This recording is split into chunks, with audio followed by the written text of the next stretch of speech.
I'd like to call the meeting to order for May the 12th, our work session initially. I'd like to thank everyone for being here and being a part of what we do and how we try to do business. We have two things. We have our regular work session tonight. We have the special meeting of the Board of County Commissioners to talk about the budget. I am Bob Hovis. I'm the Vice Chair of the Board. I also serve as representative for the Crowners Mountain Township.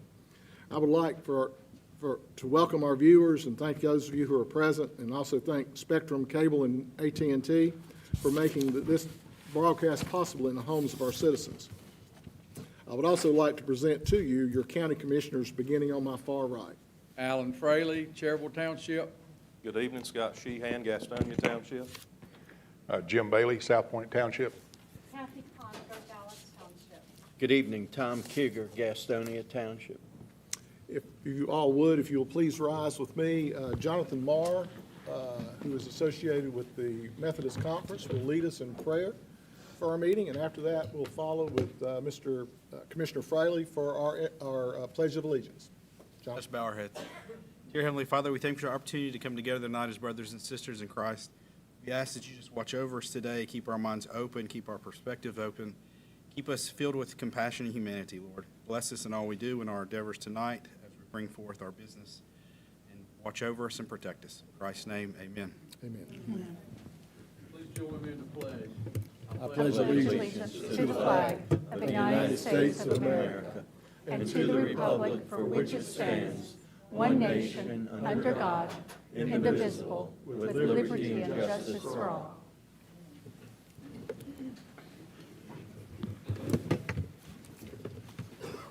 Thank you, folks.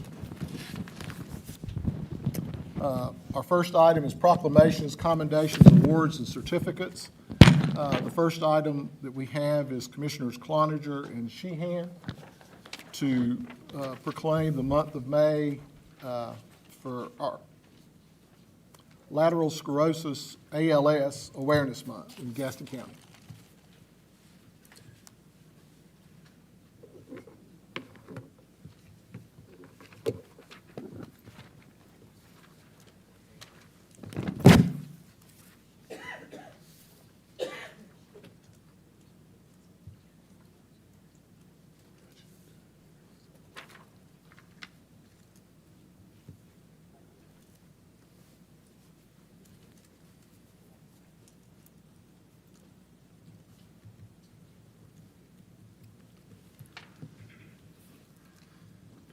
Good evening. Whereas Amy, Miss Molly, would you like to come up, please?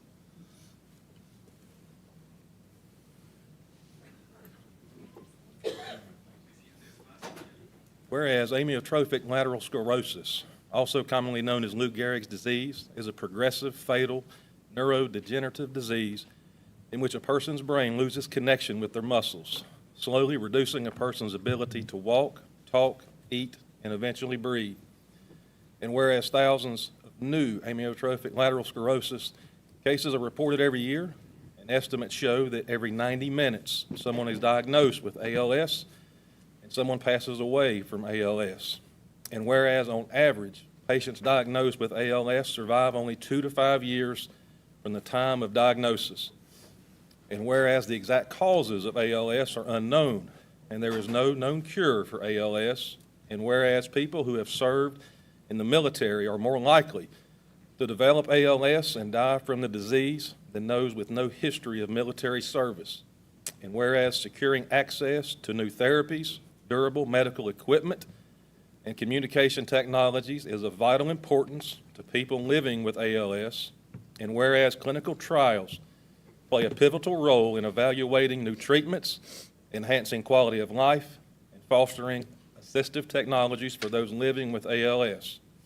And whereas the ALS Association is the largest philanthropic funder of ALS research globally and has committed more than $154 million to support more than 550 projects across the United States and 18 other countries. And whereas the ALS Association is committed to make ALS livable and cure it for everyone everywhere. And Whereas Amyotrophic Lateral Sclerosis Awareness Month provides an opportunity to increase public awareness of the dire circumstances of people living with ALS, acknowledge the terrible impact this disease has on those individuals and their families, and support research to eradicate this disease. Now therefore be it resolved that the Gaston County Board of Commissioners hereby proclaims the month of May 2026 as ALS Awareness Month and calls upon the Gaston County citizens to join in supporting ALS research, advocating for increased funding, and standing in solidarity with those affected by this relentless disease, to be adopted the 26th day of May 2026.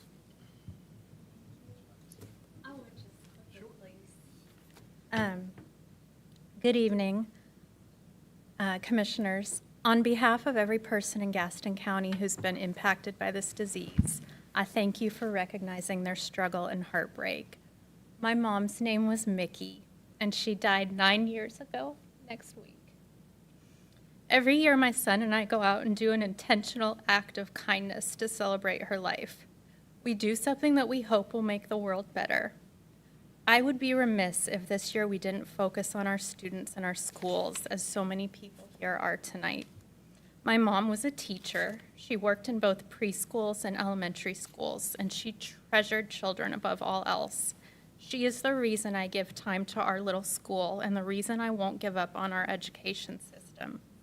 On behalf of people like my mom, who choose to see every child as God's child, equal and deserving of a meaningful education and a safe place to grow, a bright future, I thank you all tonight for the changes I know this board of leadership will ensure.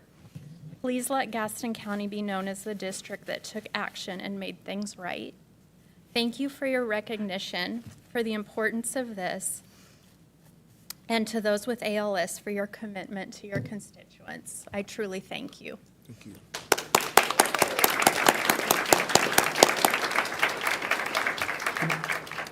Commissioner Cloninger, if you just stay, I'll let you go ahead and go next. Do you have yours with you? No. I'll bring it.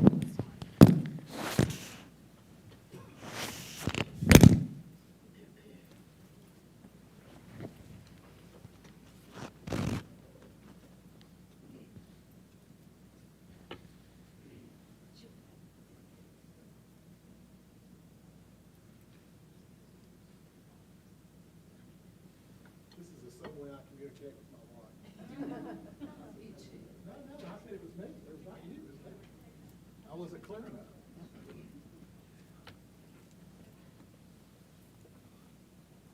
I would like to call Karen Creech, Adult Care Supervisor, to come present.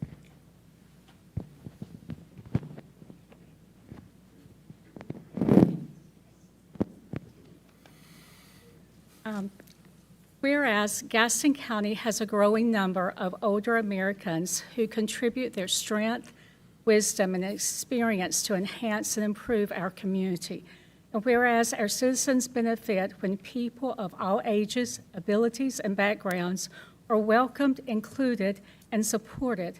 And whereas Gaston County recognizes its need to support and sustain a community that provides services and champions older Americans need to thrive and live independently for as long as possible. And whereas Gaston County will continue its work to build an even better community for its older residents by planning programs that encourage independence, ensuring activities are responsible to individual needs, provide positive mental and physical engagement, and increase access to services that support aging in place. And whereas the 2026 national theme for Older Americans Month is Champion Your Health, which focuses on prevention, wellness, and personal responsibility as cornerstones of healthy aging, and encourages older Americans to take an active role in managing their health, advocating for themselves, assessing preventive care, and making informed decisions that support independence. Now, therefore, it be resolved that the Gaston County Board of Commissioners does hereby proclaim the month of May 2026 as Older Americans Month in Gaston County, and urge every resident to recognize the contributions of our older citizens and strive to create an inclusive society that supports our older Americans' choices about how they age in their communities, to be adopted the 26th day of May 2026. And I'd like to take a moment before Karen speaks is to say that I think that the adult daycare that's located at the orthopedic hospital truly makes a difference with the women and the men who attend those classes, and I've enjoyed going to visit as well. Thank you. Thank you.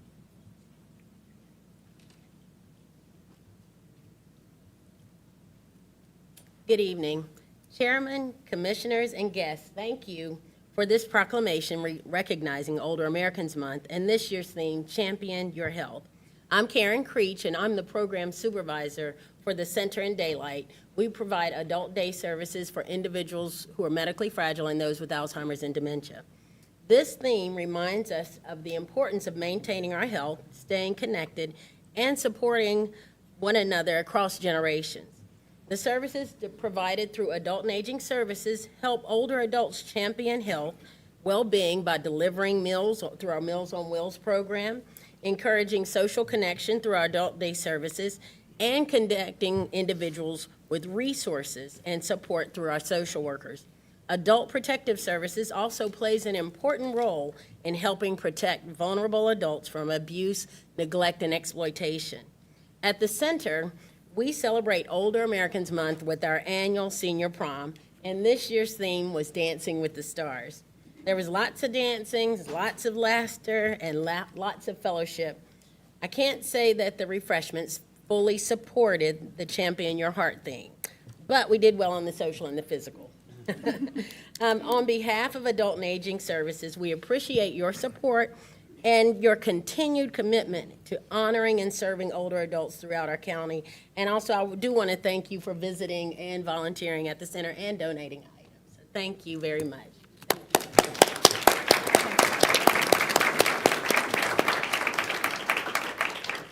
Next, we'll hear from Commissioner Keeger.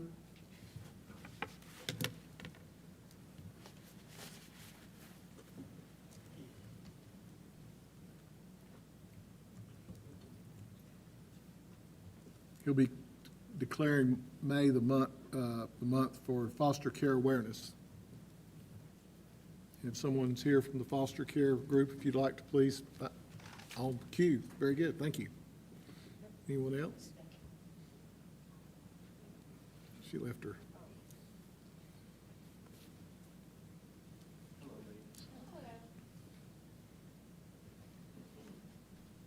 As the Vice Chairman said, this is to recognize Foster Care Awareness Month, and I'll just get to it. Whereas the foster care system has approximately 10,600 kids in foster care in North Carolina, 327 here in Gaston County today who depend on foster parents, family members, volunteers, mentors, policymakers, and other community members to help them find permanent homes and connections. And whereas foster care is an exceptional resource for keeping children safe in temporary circumstances and providing stability, direction, and comfort to one of our community's most vulnerable populations. Excuse me. And whereas there are numerous individuals, communities, and public and private organizations working to increase public awareness of the needs of children, both in foster care and exiting foster care, and of the enduring and valuable contributions made by foster and kinship families. And whereas our communities all across all aspects of faith-based, nonprofit corporate businesses and professional organizations volunteer their time, energy, and talents on behalf of children in foster care and support individuals and families who have chosen to be foster parents. And whereas dedicated children welfare professionals and community partners work to achieve permanency for children through reunification with the birth parents, kinship care, adoption, or legal guardianship. Now therefore be it resolved that the Gaston County Board of Commissioners hereby proclaim the month of May 2026 as Foster Care Awareness Month and extends its grateful appreciation to all foster parents, past, present, and future. And this will be adopted on the 26th of May. Ladies, does somebody want to say something?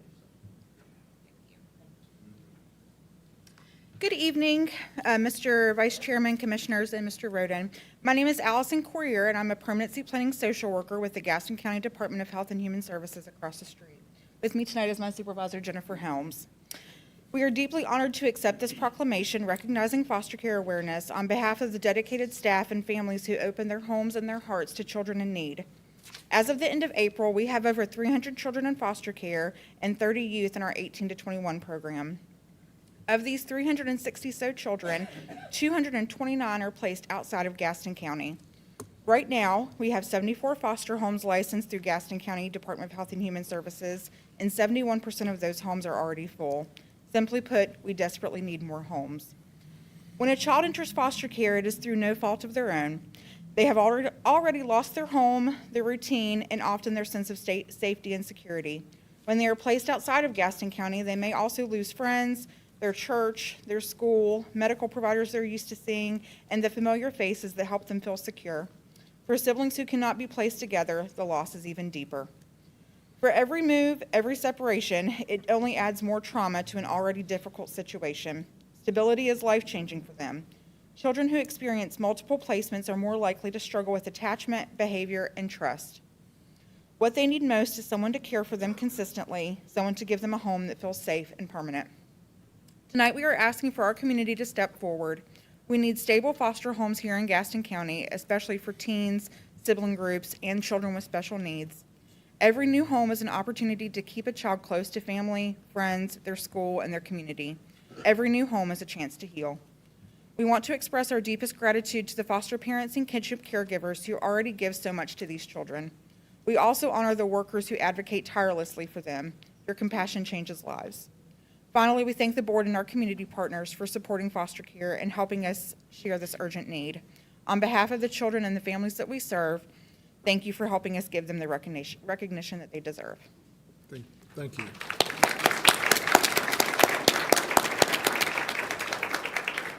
I believe Mr. Keeger has another one. Which one is it you have, Tom? Treatment Court Month. Okay. Chief Holder, Adrian. Oh, a lot of Adrians.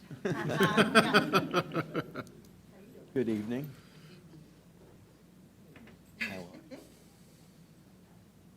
Okay, well, again, this is to proclaim the month of May as Treatment Court Month here in Gaston County, and I'll get right to it again.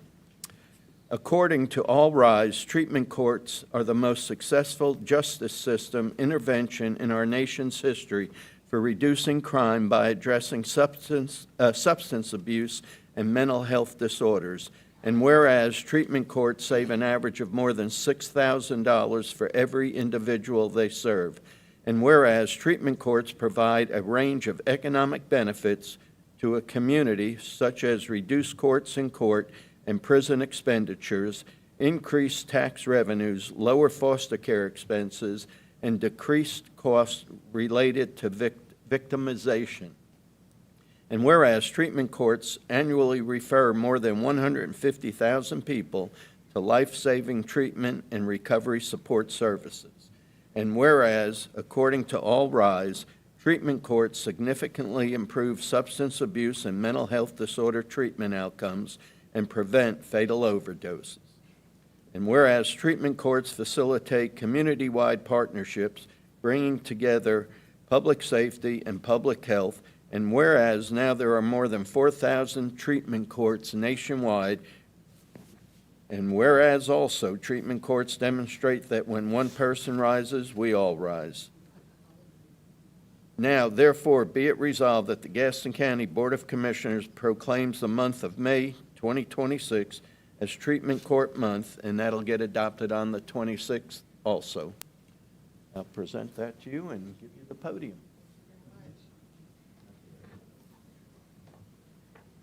Well, good evening. Thank you for the recognition of treatment courts. I am privileged to serve as the coordinator for our local program, the Gaston County Recovery Court, and to be with you today representing our multidisciplinary team, which includes treatment and the district attorney's office with a prosecutor and treatment provider in attendance tonight. Judge Justin Davis presides over this court, and he sends his regrets for not being able to be here. Our team works diligently and with passion to provide opportunities, services, and accountability so we can reduce recidivism and improve public health. It is the program participants, however, who do the hard work every minute of every day to live changed lives. And I'm honored that several of them are here with us this evening to show that treatment courts are a much-needed resource in our community and truly do make an impact. It takes approximately 18 months to successfully complete recovery court. And since we started 2 years ago, we have had 9 graduates, and we fully expect that number to continually rise with the support of Gaston County, because when one rises, we all rise. Thank you.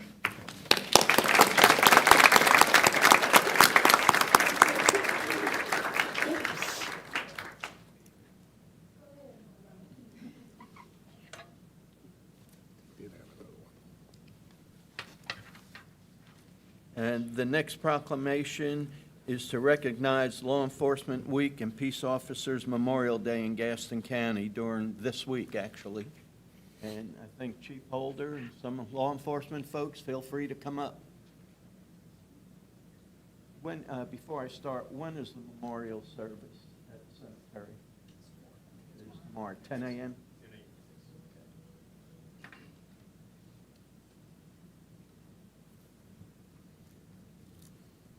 Is the sheriff here? I just spoke to you 10 minutes. Okay, whereas it's important for the people of Gaston County and its municipalities to know and understand the problems, duties, and responsibilities of our law enforcement officers and the agencies. We applaud the members of those agencies for recognizing their duty to serve the people by safeguarding life and property, by protecting people against violence and disorder, and by protecting the innocent against deception and the weak against oppression or intimidation. And whereas in 1962, President Kennedy proclaimed May 15th as National Peace Officer Memorial Day, and the calendar week in which May 15th falls as National Police Week to honor America's law enforcement community. And whereas our nation more than ever depends upon local law enforcement as our first line of defense, the men and women of these agencies give of themselves day in and day out to preserve our homeland security.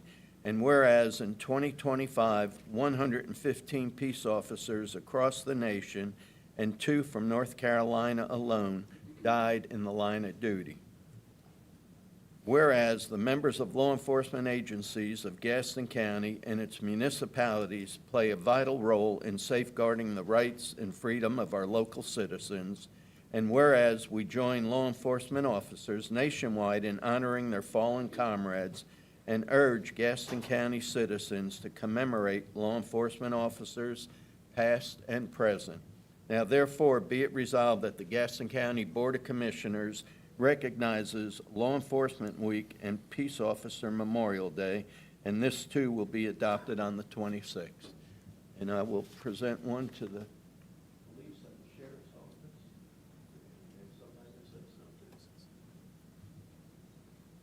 Good evening, Chairman, Commissioners.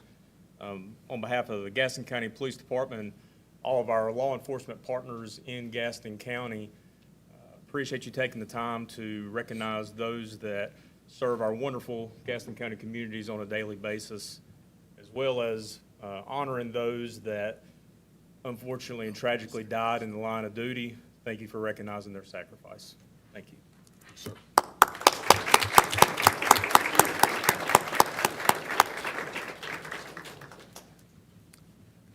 Next is Commissioner Fraley, who will proclaim the week of the 17th and 23rd of May as Emergency Medical Services Week.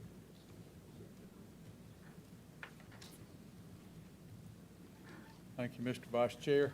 McConnell, and any gyms, people that want to join. I'm trying to decide whether I can do it with my glasses on or off. Just about right. Getting to that age. Okay, whereas emergency medical service is essential public safety service, whereas emergency medical services system consists of physicians, nurses, emergency medical technicians, paramedics, firefighters, law enforcement officers, telecommunicators, and others. And whereas the members of emergency medical services teams are ready to provide life-saving care to those in need 24 hours a day, 7 days a week. And whereas access to quality emergency medical care dramatically improves survival and recovery rate of those who experience sudden illness or injury. And whereas emergency medical services personnel engage in countless hours of specialized training and continuing education to enhance their life-saving skills. And whereas the Gaston County Emergency Medical Services System is a leader in EMS in North Carolina. And whereas the residents and visitors of Gaston County benefit daily from the knowledge and skills of these highly trained individuals. And whereas it is appropriate to recognize the value and accomplishments of emergency medical services providers, perhaps now more than ever, by designating Emergency Medical Services Week, now therefore be it resolved that Gaston County Board of Commissioners hereby proclaims the week of May 17th through 23rd, 2026 as Emergency Medical Services Week in Gaston County, and call upon all of our citizens to observe this period with appropriate programs, events, and activities to be adopted the 26th day of May, 2026. Thank you, sir.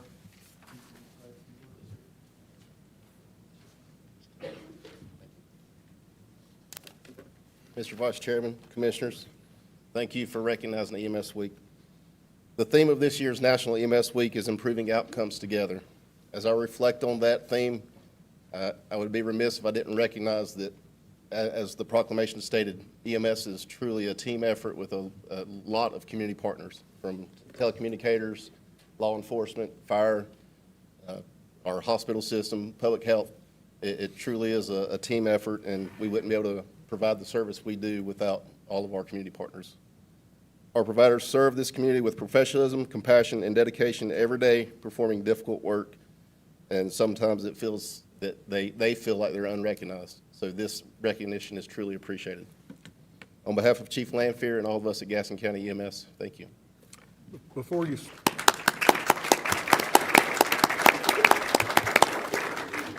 step away, I'd like to recognize an activity that I saw last week. I was at a local barber shop on the west side of Gastonia, and there was a young lady who was propping herself up on a trash can outside this barber shop. And she was nodding on and off, and several times she almost went to the asphalt. I spoke to her, and she did not acknowledge my presence. I was concerned. This woman was having some type of a drug issue or needed some intervention or an attempt at an intervention.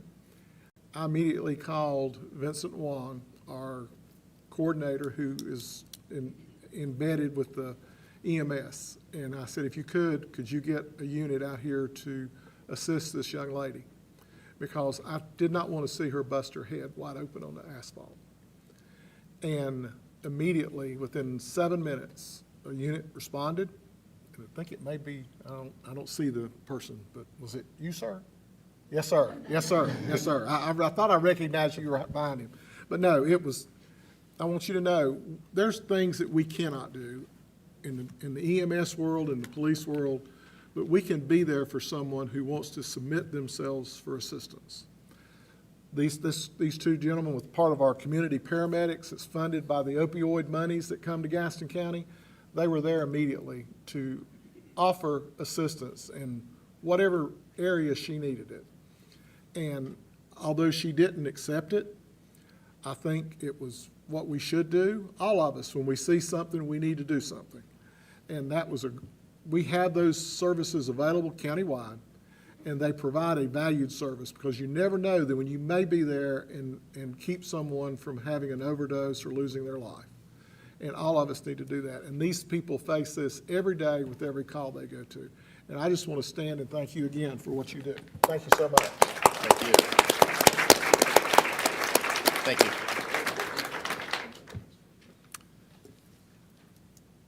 And I think that ends our proclamations and stuff. We do have one certificate of appreciation for public service that's being sent to Robert Buckles. He is a member of the Quality of Natural Resources Committee, and that will be sent to him at the board's, with the board's thanks for his service in that area. Next is our citizen recognition item. A portion of the board's agenda is set aside for the purpose of allowing citizens an opportunity to offer comments and suggestions. This comment period is not intended to require the commission or staff to answer questions or provide a response. Questions requiring a response shall be answered as soon as possible through the county manager's office. Citizen recognition will be limited to 1 hour. Comments will be limited to 3 minutes. And as I call your name, if you please step to the podium and state your name and address for the record. And the first citizen to speak is Stephanie Hartman. Thank you.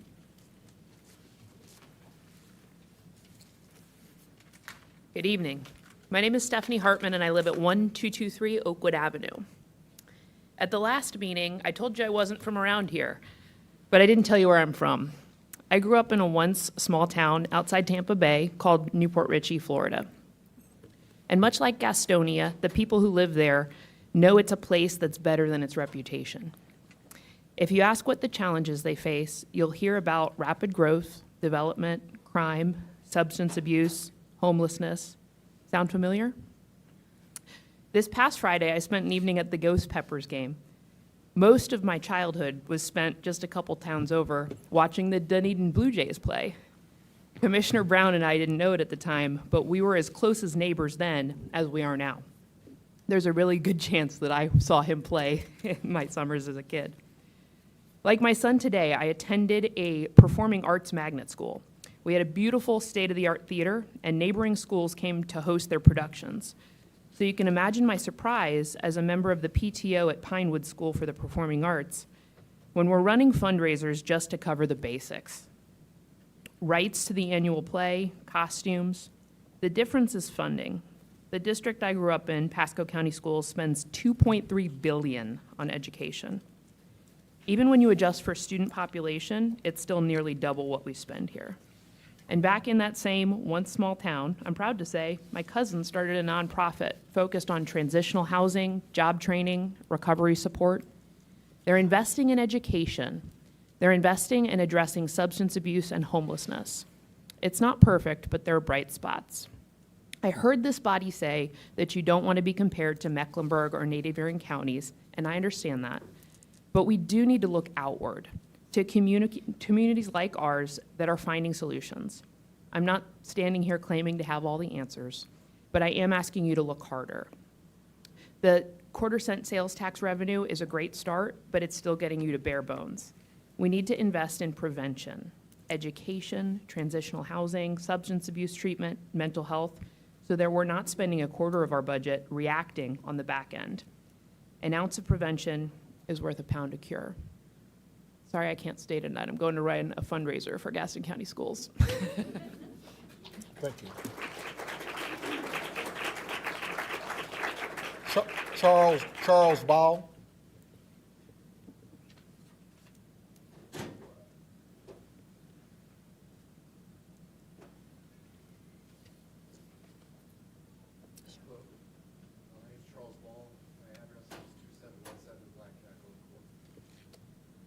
Hello, Commissioners. Thank you for your time this evening. As a father, I felt compelled to speak today. My son attends elementary school, and as the husband of a teacher, I felt compelled to speak as well. I come today with a simple question. Why not us? We can do better in how we fund our children's education locally. Other counties have been able to do it. Why not us? I've seen the reports in the news and on social media about the challenges facing Gaston County schools, teacher layoffs, support staff reductions, and a lack of basic supplies. More importantly, I've heard my wife Holly's firsthand experiences as a teacher in this county. Frankly, they're appalling. Charles, if I can interrupt you, there's a mic issue. Just, we're going to pause it right there. Sorry.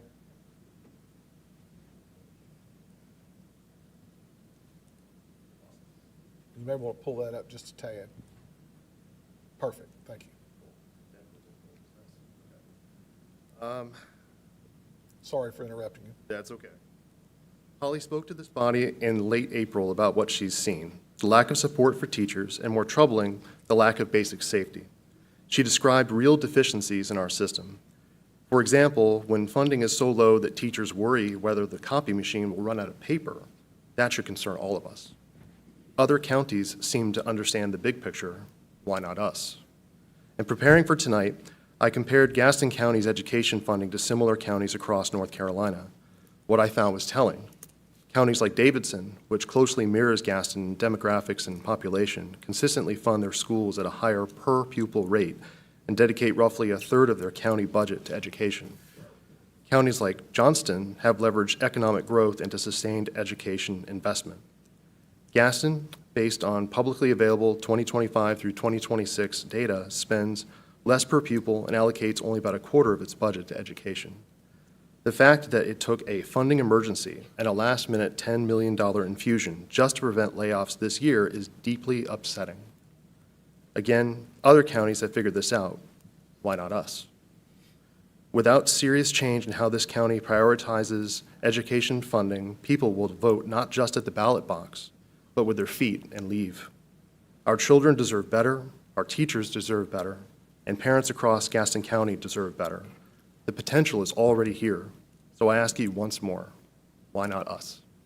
Thank you. Thanks, sir.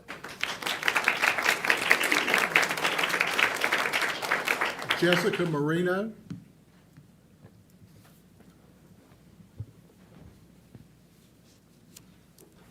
Hello, good evening. Good evening. My name is Jessica Moreno, and I'm here because I want to talk about the history. We can't ignore history. We have to face it honestly, honor the truth of it, and learn from it. I know a lot of people are here for the schools, and a lot of people are here for the monument. That has been a topic of discussion for a long time. The Confederacy was built to uphold a system that depended on the labor and suffering of enslaved people. That's not an opinion, that's history. And here in Gaston County, there are descendants of enslaved people still living with the generational impacts of that history today. We cannot build unity on denial. We build unity through truth. As a Christian woman, I have to ask this commission, what side are you on? Are you on the side of a God of love or a God of hate? The God of courage or the God of fear? The God of truth or the God of deception? The God of justice or the comfort of silence? Because faith without action means nothing. Honoring history does not mean glorifying every part of it. It means acknowledging both the good and the painful so that we do not repeat it. Because when communities ignore history, people suffer again. I want Gaston County to be a place where every family can thrive, where seniors can age with dignity, where working families can afford a home, where children have opportunities, where people with disabilities are supported, where roads, public health, emergency services, and schools, teachers have a living wage, housing, and economic opportunity invested fairly for all communities. That is the responsibility of leadership. Every day, I work with communities often feel invisible. About 2 years ago, I worked in a mobile home community, 3 mobile home communities in Gaston County. Maybe y'all remember, they came to speak. City Council and County Commission. I organized that community because they were being taken advantage of. That was the first time that this commission has ever used interpretation services. And so we need to bridge a gap here. Gaston County is diverse, and there are many voices that have not been heard for far too long, but those voices are rising, and we're organizing, and we are voting, and we will be heard at the polls, and I'll be there too. Thank you all so much for the work that you do. Thank you. Thank you. Marina Philpott.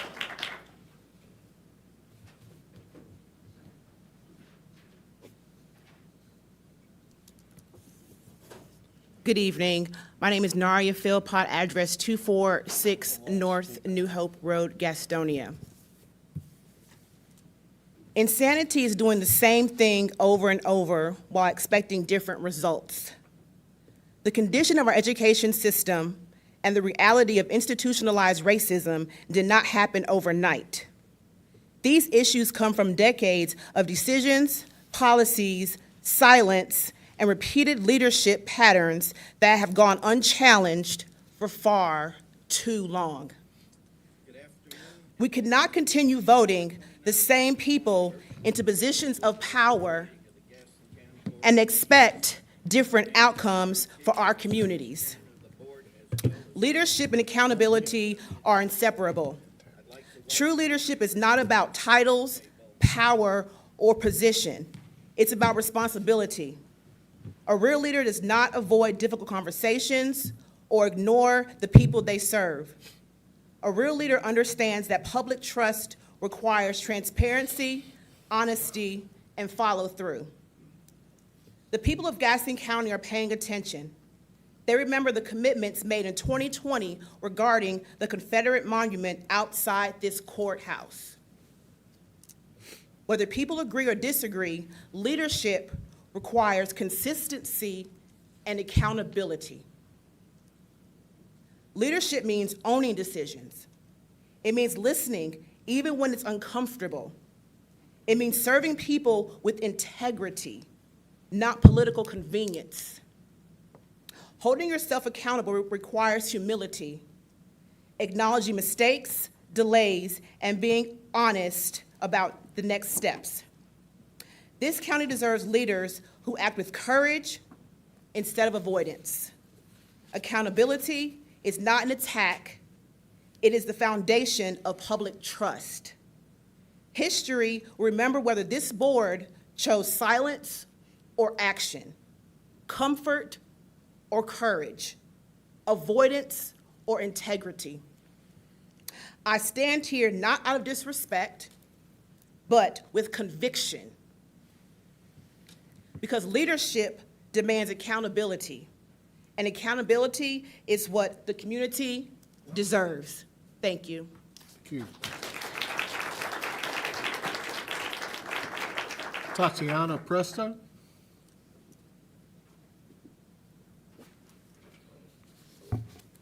Good evening, Commissioners. My name is Dr. Tasha Prieto. I live at 1136 North Alexander Street.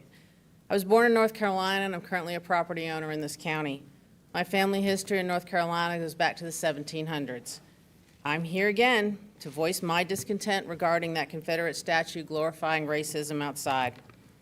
One of the arguments recently made in support of it is that it's really for all Confederate veterans, some of whom they claimed were black volunteers.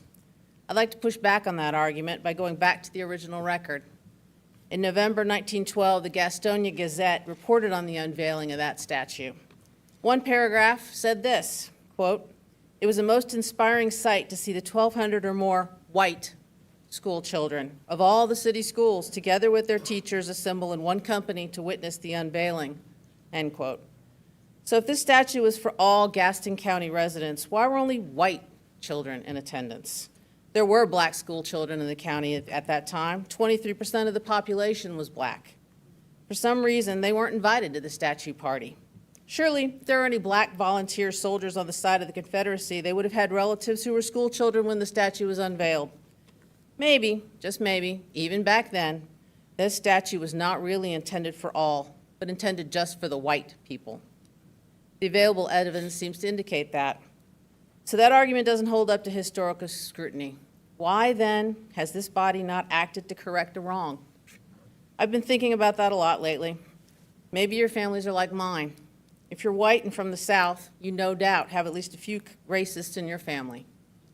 I have broken bread with multiple lifelong racists and a few actual members of the KKK. Why? Because they were family. I saw them at family gatherings, at churches, and at Sunday dinners. My only excuse for not running screaming from the table back then was that they were always 1 or 2 generations older than me. I figured the problem would eventually die out, literally. Now I know better. Racism can be handed down just like grandma's cobbler recipe. But it doesn't have to be continued just because it is a family tradition. So members of the board, if you feel that you somehow need to honor the racists in your family by continuing to support their views, I'm here to say no. No, you don't. You can do better. You can be better. You can grow beyond your roots and choose to do what is right. Remove that statue to a symbol of a bygone racist era to a museum or a graveyard. It doesn't belong here. Thank you. Thank you, ma'am. Dr. Brenda Eskridge.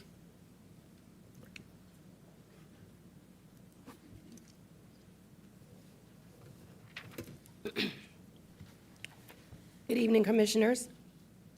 Dr. Brenda Eskridge, Stowe Creek Lane, Mount Holly, excuse me. Let's talk public health, population health for a moment. Public education is one of the most important professions in this country. Education is not just a budget line item expense, it is an investment in our communities. The data is clear. There is a direct correlation between education and life expectancy. Communities with stronger schools, higher graduation rates, literacy skills, and greater access to higher education and workforce training live longer, healthier lives. This is not my opinion, this is evidence-based. Research from the Organization of Economic Cooperation and Development shows that adults with higher levels of education experience lower rates of chronic illness, lower rates of smoking, fewer preventable deaths, and lower rates of poverty. Research from the Institute for Health Metrics and Evaluation found major differences in life expectancy based on educational attainment across counties in the United States. This is because education influences nearly every social determinant of health: income and economic stability, healthcare access, nutrition, health literacy, incarceration, mental health, exposure to violence, incarceration. Education is not just connected to opportunity, it is connected to our survival. In Gaston County, less than half of our students read and do math proficiently. Less than half of them are career and work ready. Enrollment in college and trade schools and workforce training programs is below the average for North Carolina. Moore's there are districts across our region that have shown us what happens when they make education a priority by proper funding. Look at Mooresville, which became nationally recognized because they intentionally invested in innovation and teacher support. Look at Union, look at Cabarrus, look right next door at Fort Mill. Families move there because of the quality of the schools. Businesses pay attention to education quality. Economic growth follows educational investment. Communities with strong school systems attract stability, opportunity, and long-term growth. These communities understand that schools are economic engines, they're public safety strategies, they're workforce development hubs, they are public health infrastructure. The highest performing school districts are heavily investing in teachers, counselors, nurses, social workers, tutors, mentors, early childhood education, and mentorship. And here's the uncomfortable truth. You can either pay now and we can invest in paying teachers up front for necessary services, or we can pay later through higher health care costs, increased incarceration, workforce shortages, hiring freezes, untreated mental health, more poverty, more crime, and the reality is, at some point, we have to stop normalizing mediocrity. We're in last place, ladies and gentlemen. It's time to demand excellence, and that starts right here with the board. Pay the professionals who unlock the door to our children's future, and turn, by default, you will then contribute to the quality of life for the Gaston County communities. Thank you. Thank you, Dr.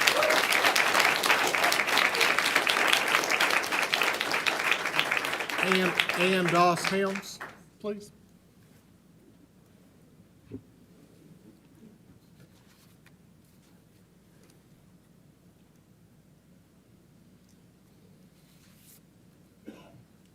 Good evening. Ann Doss Helms, 316 Gaither Road.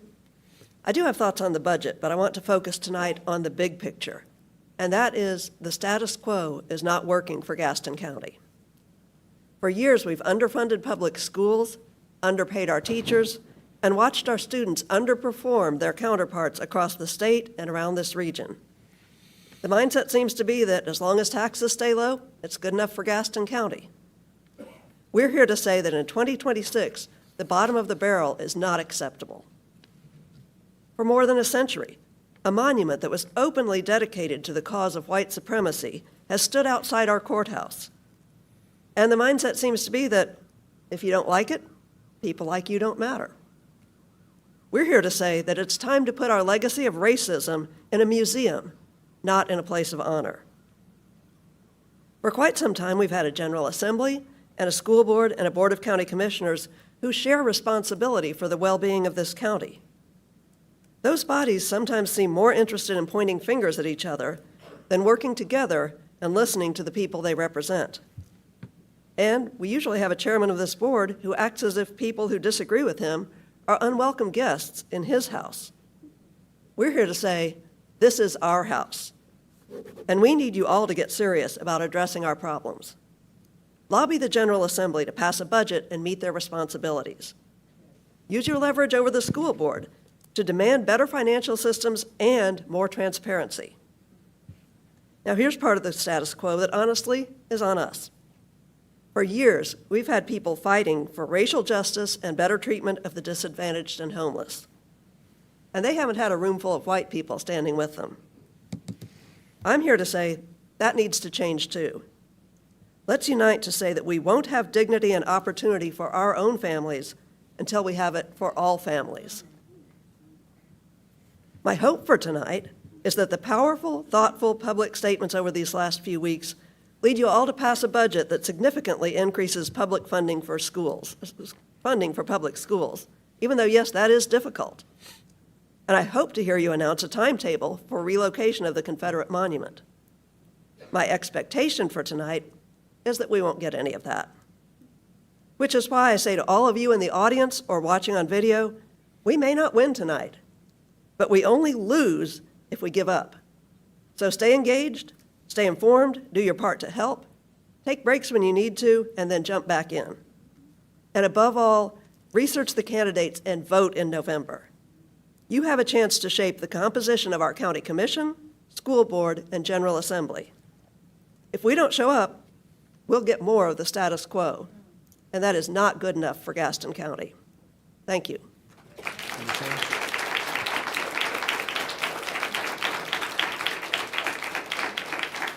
Ms. Charlotte Brown?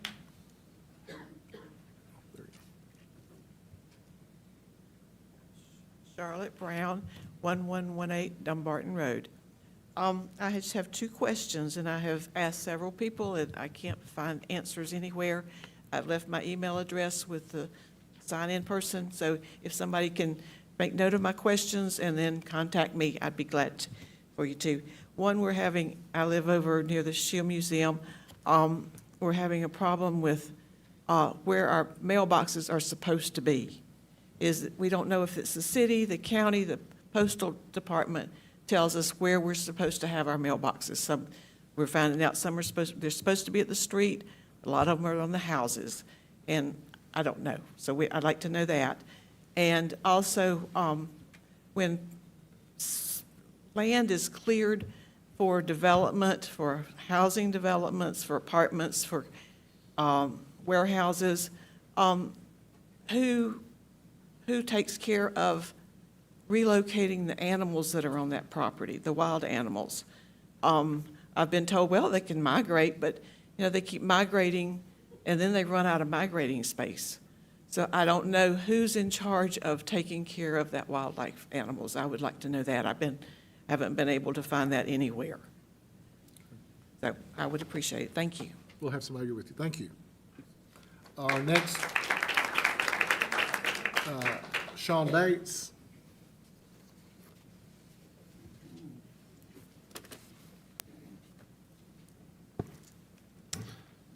Sean Bates, 201 West Franklin. I'm President Gastonia NAACP, Branch 5394B. As always, the mission of the National Association for the Advancement of Colored People is to ensure the political, educational, social, and economic equality of rights of all persons and to eliminate racial hatred and racial discrimination. So what that means is we're for everybody. Now, I'm sure you guys are tired of hearing people beg to be heard. I'm not going to beg anymore. Right now, we're going to let you know where we're at. We'll start off with 6,500 people. 6,500 black people were lynched in this country. Over 12 million black people were slaves. Yet we got this monument outside. You uphold this and tell us it can't be moved because it's historical. However, this neighborhood was black and historical. You moved the people with no problem. That monument was someplace else. You moved it with no problem. So it's not historical. You want us to know where our place is. As of right now, we are no longer accepting this. We will vote everybody out until we get the things that we need. We have watched black people get killed by police. We don't hear anything from you. We hear nothing of concern when it comes to the people that aren't the priority. So I'm not going to be up here very long tonight. I do want to let you know we wish to be on the agenda to discuss what to do about that monument. Now, as I proposed last time, we can put up another monument next to it, and it can represent all the people that were lynched and all the people that were enslaved. And you guys can make sure to cut the ribbon for that next to it. That is all. Thank you, sir. Ms. Donna Graham.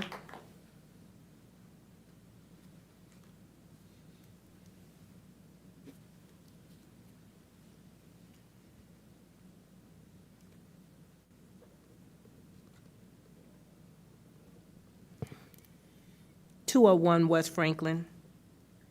My name is Deanna Graham, Vice President of the NAACP Gastonia Branch, 5394B.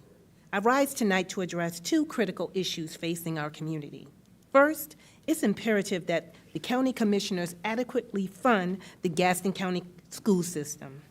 Parents and taxpayers should not have to repeatedly come before this body to fight and plead for proper funding. Parents, I encourage you to closely look at the leadership seated before you and ask, who has consistently failed to make our children and our schools a priority? And if our elected officials continue refusing to fully invest in our children, then we must do what democracy allows us to do. We must remove them from office and elect leaders who will make education a priority.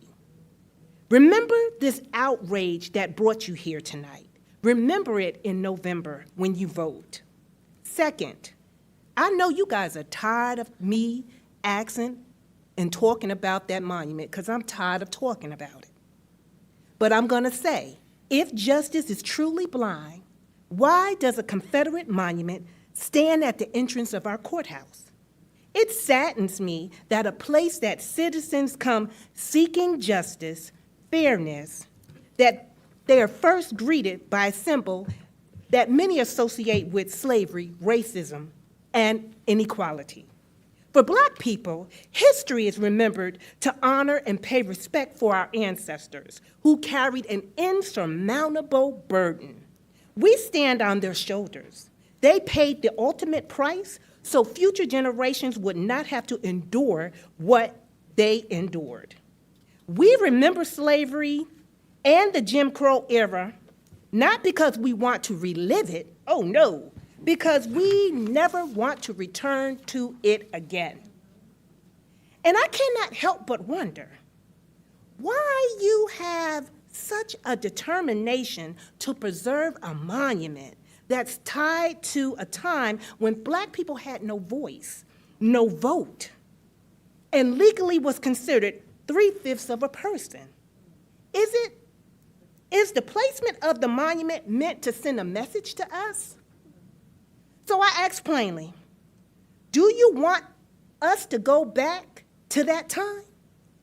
Do you want us to go back to that time? Because we're not going. Thank you. Thank you, ma'am. Scotty Reed.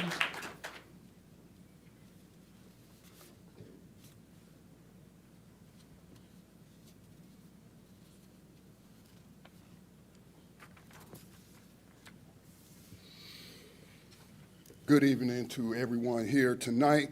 I'm going to try to keep it short and brief. My name is Scotty Reed. I live at 1521 Old Highway 27 in the historic Rankin town. I'm also the manager and editor of Gaston County Community Talk, a very popular Facebook social media page that talks about local issues. Tonight, I want to talk about history. That's always been my favorite subject. Shout out to my high school history teacher, Mr. Smith, if he's still around. It's still my favorite subject. I want to talk about a name that's carved into that stone idol, the white supremacy. Let's talk tonight about the United Daughters of the Confederacy. They were not founded during the Civil War. They were founded in 1894 in Nashville, Tennessee, during the rise of Jim Crow. That matters because the UDC was not simply preserving history, they were rewriting it. They promoted the lost cause myth, influenced school textbooks, and helped teach generations of children a fake version of history that whitewashed slavery and glorified the Confederacy and justified white supremacy. And Tennessee matters too. The United Daughters of the Confederacy was founded in Tennessee. The Ku Klux Klan was founded in Tennessee. And today, sons of Confederate veterans show up in Gaston County wearing patches that say "Ride with Force," invoking Nathan Bedford Forrest, the first Grand Wizard of the Klan. So let's stop pretending this is just local heritage. This is a mythology rooted in Confederate defeat, Klan terror, Jim Crow propaganda, and white resistance to black rights and citizenship. And we do not have to guess what the stone idol, the white supremacy, means. At its dedication here in Gaston County, speakers praise the Anglo-Saxon race that is in the historical record. So when people say this monument is about heritage, ask whose heritage? Because the organization behind it helped sanitize slavery and elevate white supremacy. And today, that idol to white supremacy is not in a museum. It is not explained. It stands at the center of county government power.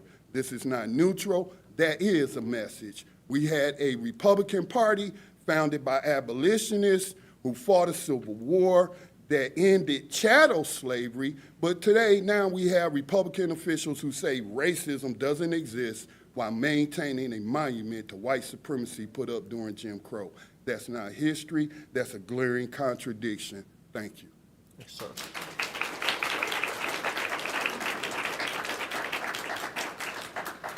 That concludes citizen recognition. Item 3 is other matters. Are there other matters that need to come before the board at this time? Hearing none, we'll move on to the adjournment of the work session. This concludes our work session for this evening. The special meeting will convene immediately. Thank you for watching. If you have any questions or comments related to tonight's activities, please contact or telephone our clerk, Donna S. Buff, at 704-866-3196, and we'll begin the special meeting on the budget. Okay, we'll begin the special meeting in reference to the budget. Tonight, we're holding the public hearing for the proposed 2026 combined Gaston County budget. Following the hearing, the board will consider adoption of the budget. The first item on the agenda, before we begin, let me outline the rules and procedures for the hearing. Citizens wishing to speak and comment will be recognized by the chair and then requested to step up to the microphone for their comments. We ask that you please state your name and address for the official record of this activity. Comments will be limited to 3 minutes. All questions shall be directed to the chair for response. The chair will rule on any points of order during this hearing. Do I have a motion from the board to move into public hearing? We have a motion from Mr. Sheehan, seconded from Mr. Keeger. All those in favor, please signify by raising your hand and holding them, please. Thank you. It's unanimous. Thank you, Madam. Thank you, everyone. We will start the public hearing. I will ask the county manager for any comments he would like to make prior to taking citizens' comments. Mr. Roden. Thank you. I'll just say that, again, I appreciate your participation in this process, appreciate the public participation, and happy to answer any questions from the board this evening. Okay. Thank you, Mr. Manager. Any other questions for Mr. Roden? Okay. Anyone any of the citizens who would like to speak, we have a sign-up list. I'll start with that. If I could, wrong list, excuse me. Brittany Elkin.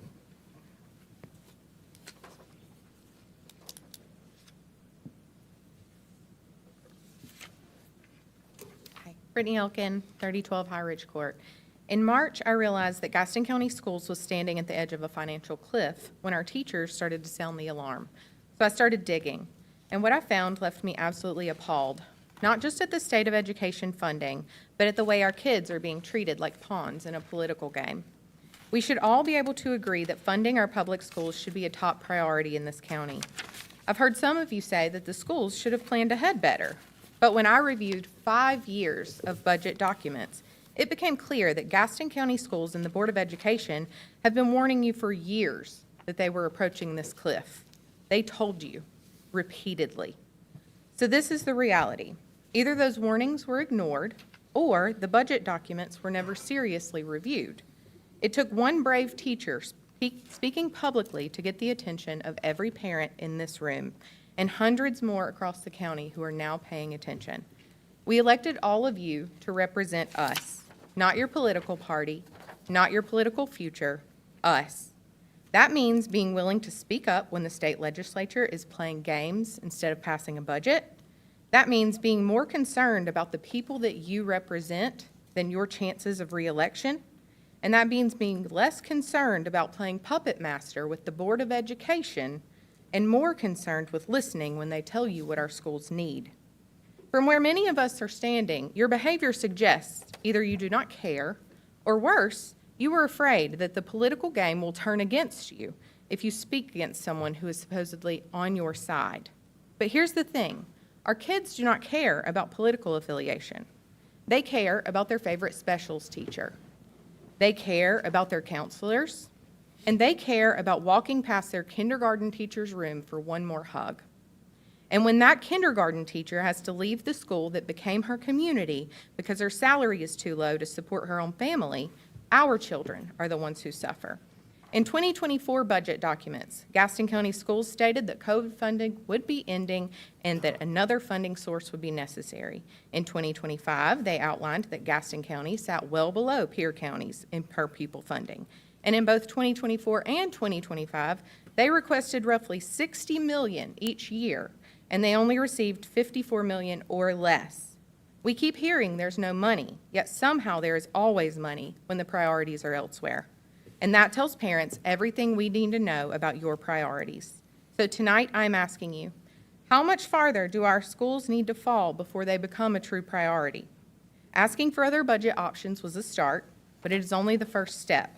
We deserve a clear plan on how we get from the bottom of the list in education funding to the top, because our children cannot wait for better politics. They cannot wait for another election cycle. They need leadership right now.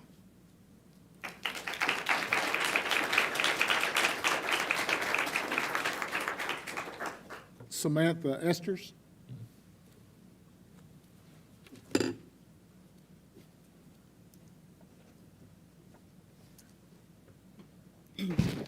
My name is Samantha Easters. I'm at 205 Red Oak Court. Good evening. Tonight, I want to focus that this is not simply a funding problem, it's a priority problem. Gaston County Schools is the second largest employer in Gaston County, only behind Caramount Health. The district has approximately 3,800 employees, including nearly 2,000 teachers.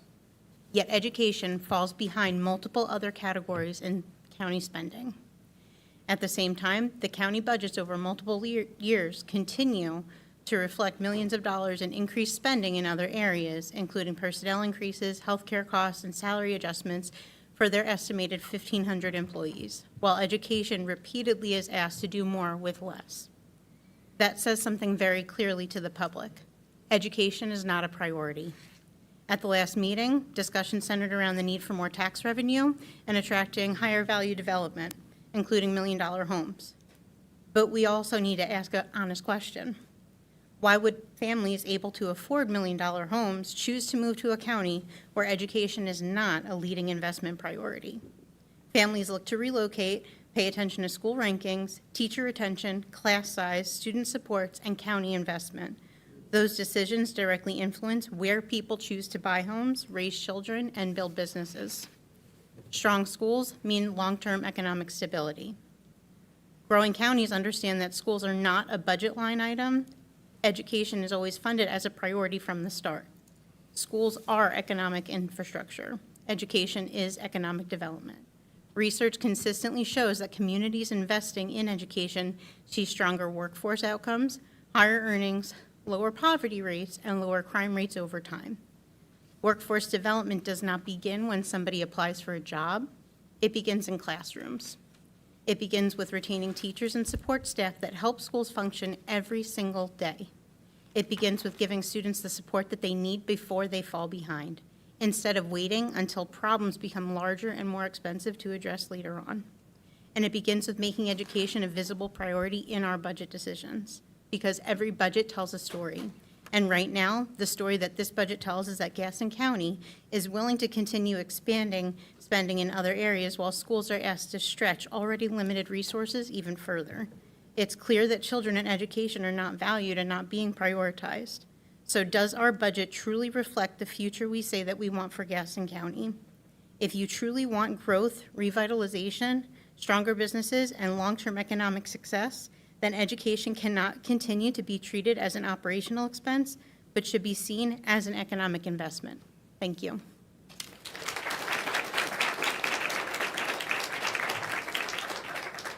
Taylor Saunders.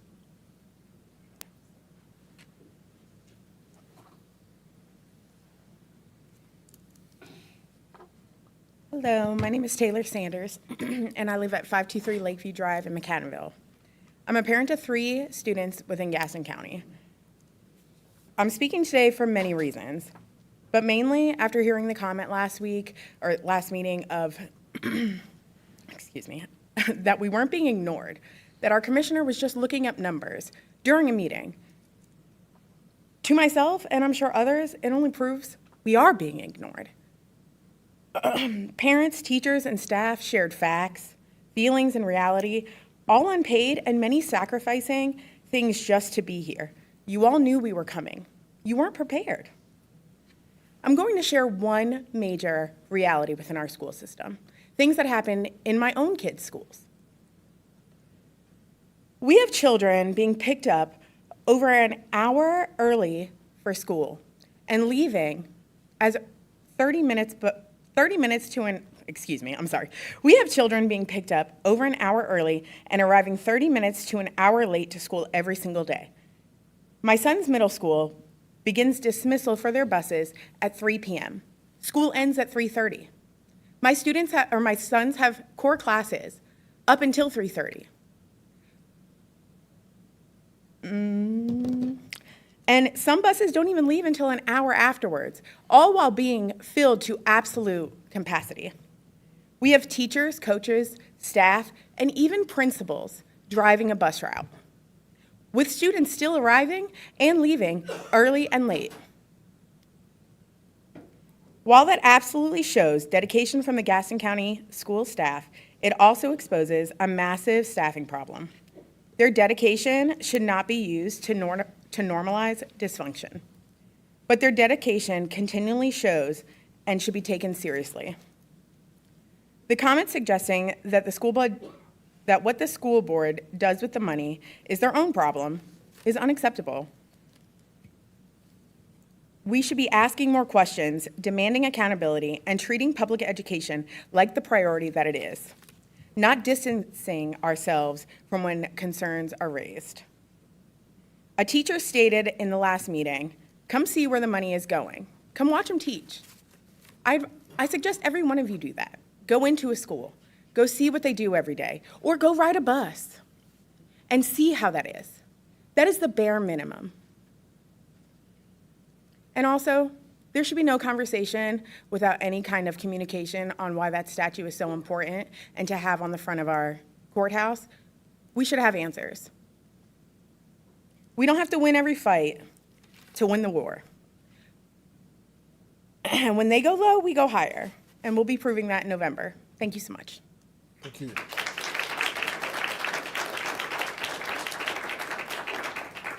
Summer Nunn.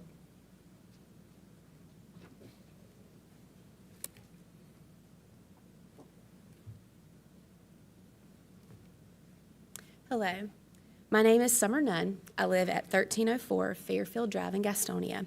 I have children at East Gaston High, Stanley Middle, and McCannville Elementary. I was at the elementary school this morning as a parent volunteer, ready to assist in proctoring one of our state end-of-grade tests. I was assigned to fourth grade, a classroom filled with the eager, nervous faces of 30 students. Because our elementary school is one of the smallest in the county enrollment-wise, we were only allotted one fourth grade teacher and one fifth grade teacher for this school year. What once were compartmentalized teams consisting of a teacher focused on ELA and social studies curriculum and the other math and science, our allotment has been reduced to one teacher for each grade.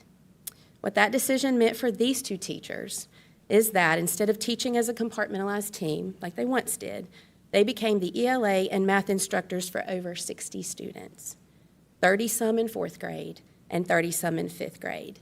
I shared that to share this. As I waited for testing to begin, Mrs. Hurst came into the room. She began to tell the students how proud of them she was for their hard work this year. She reminded them of all they accomplished last year in achieving 100% proficiency on their math EOG, and that they were fully capable of doing the same today.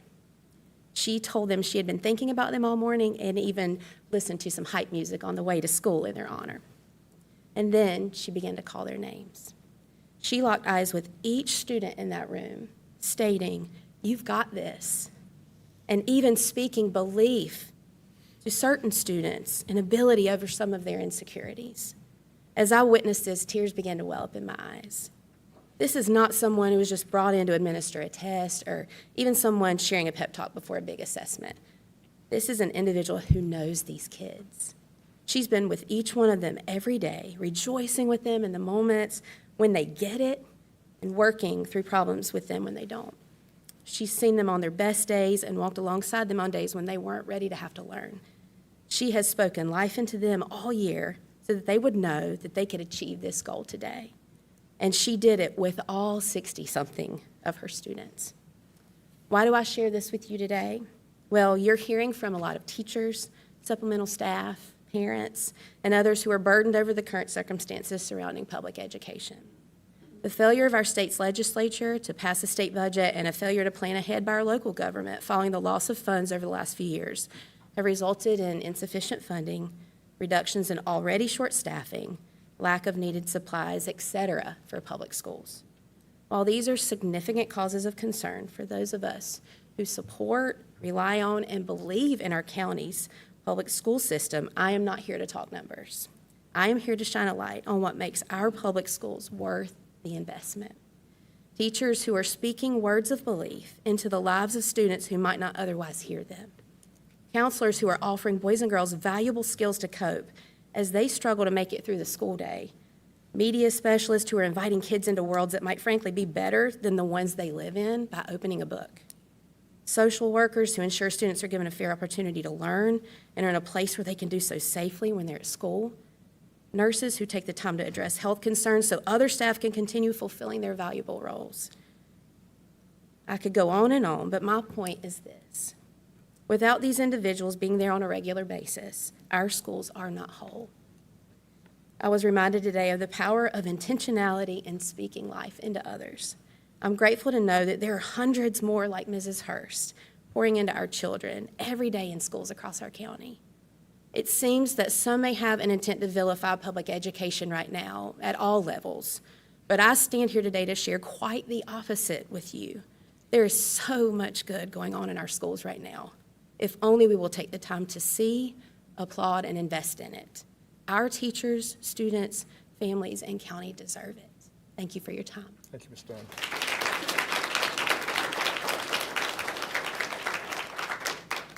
Teresa Mello? I probably butchered that, I apologize.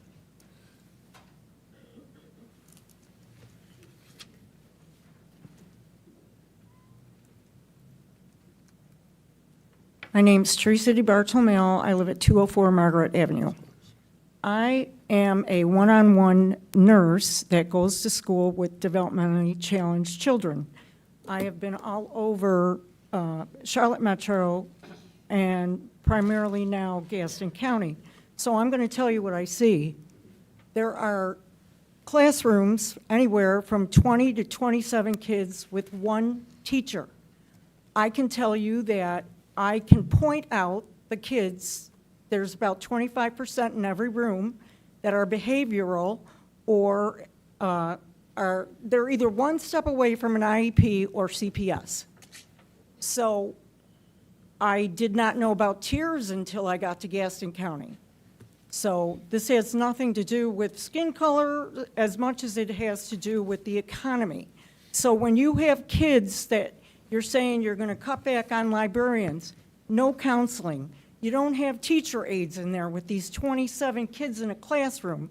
You got a teacher that asks 11 kids a simple math problem in 4th grade and not one can answer it. So 25% need some kind of help. You got 50% that can't do math, okay? So then they grow up. So at 5 years old, your personality is formed. Your brain is growing faster when you're small. Their brains are not developing properly. The left part of the brain is math and cognitive. The right side is, well, I got it left. The right, I'm intelligent. The right side is imagination and creativity. You stick a Chromebook in their face to be a babysitter at home, you get to school, it's the same thing. They need to see words. They need to write words. The brain is not going to develop properly. It's very important. So why am I saying all this? Because now these kids are going to age out. They're going to be depressed, delinquent, criminal. That's what you're going to get, 25 to 50%. And it's already showing. Drugs, outlet, escape. So are you going to attract business? No. People brought up the $1 million homes. Who wants to live here? Right? So if you keep doing the same thing over and over again, it's just going to, the snowball is going to get bigger. Thank you.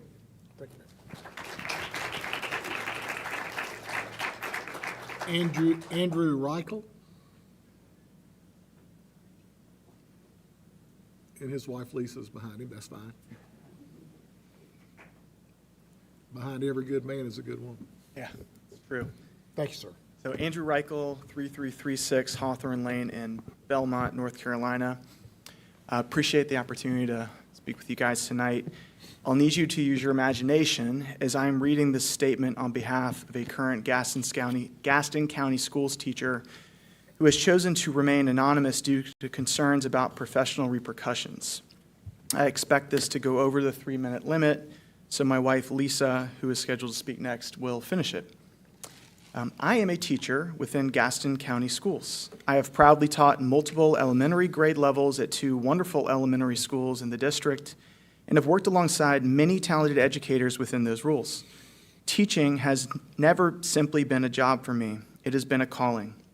I have poured my time, energy, and heart into serving students and families in this community because I believe deeply in public education and the potential of every child who walks through our school doors. Tonight, however, I share my statement with you as one of many educators who has made the difficult decision to leave Gaston County Schools. This decision was not made lightly. My own children attend school in this district, and I had hoped they would continue their education here. I also hope to continue building my career in the county where I have dedicated time, money, and hard work.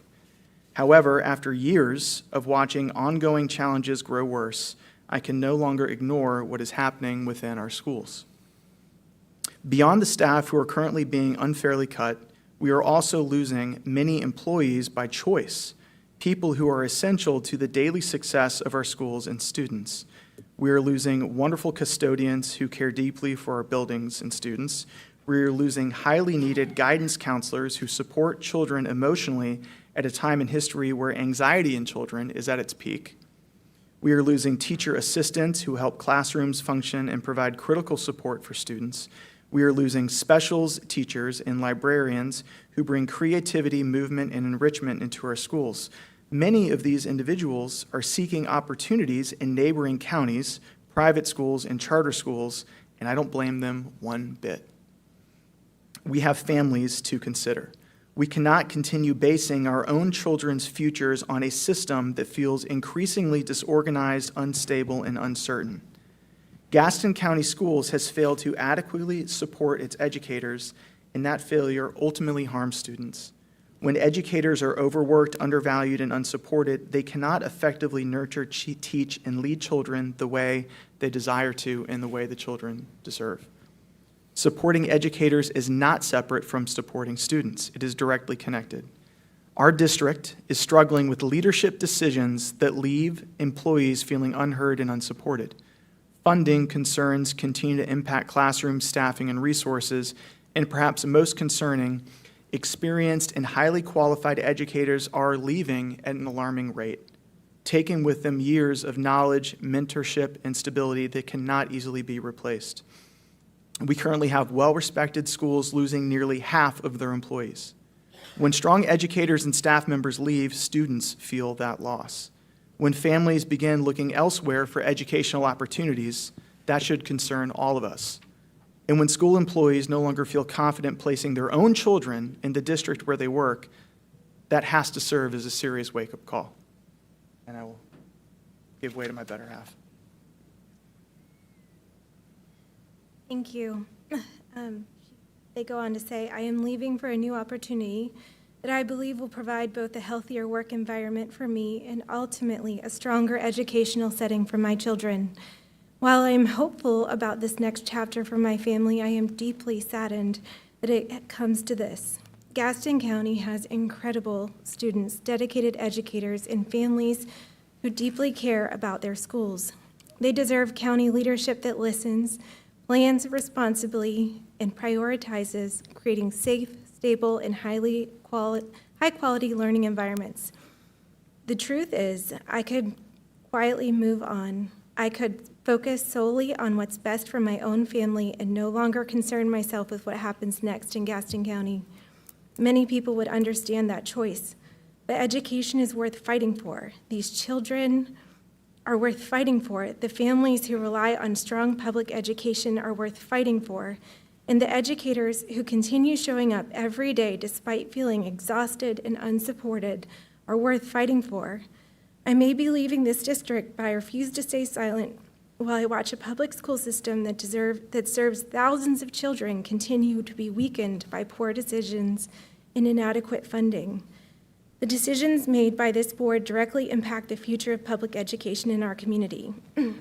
If meaningful action is not taken to properly fund and support our schools, more educators will leave. More families will lose trust in the system, and more students will pay the price. The children of Gaston County are watching adults make decisions that will shape their futures, and they deserve better. Please do not wait until the damage is irreversible to act. Thank you. And I first want to thank them for their words. It makes me tear up because my children have had wonderful teachers in Gaston County, but they've been voicing that they're about to be at their limit, and teachers are rule-abiding citizens. You don't see them here for a reason because they want to listen to leadership, but what I'm hearing is that they are applying like crazy outside of the district.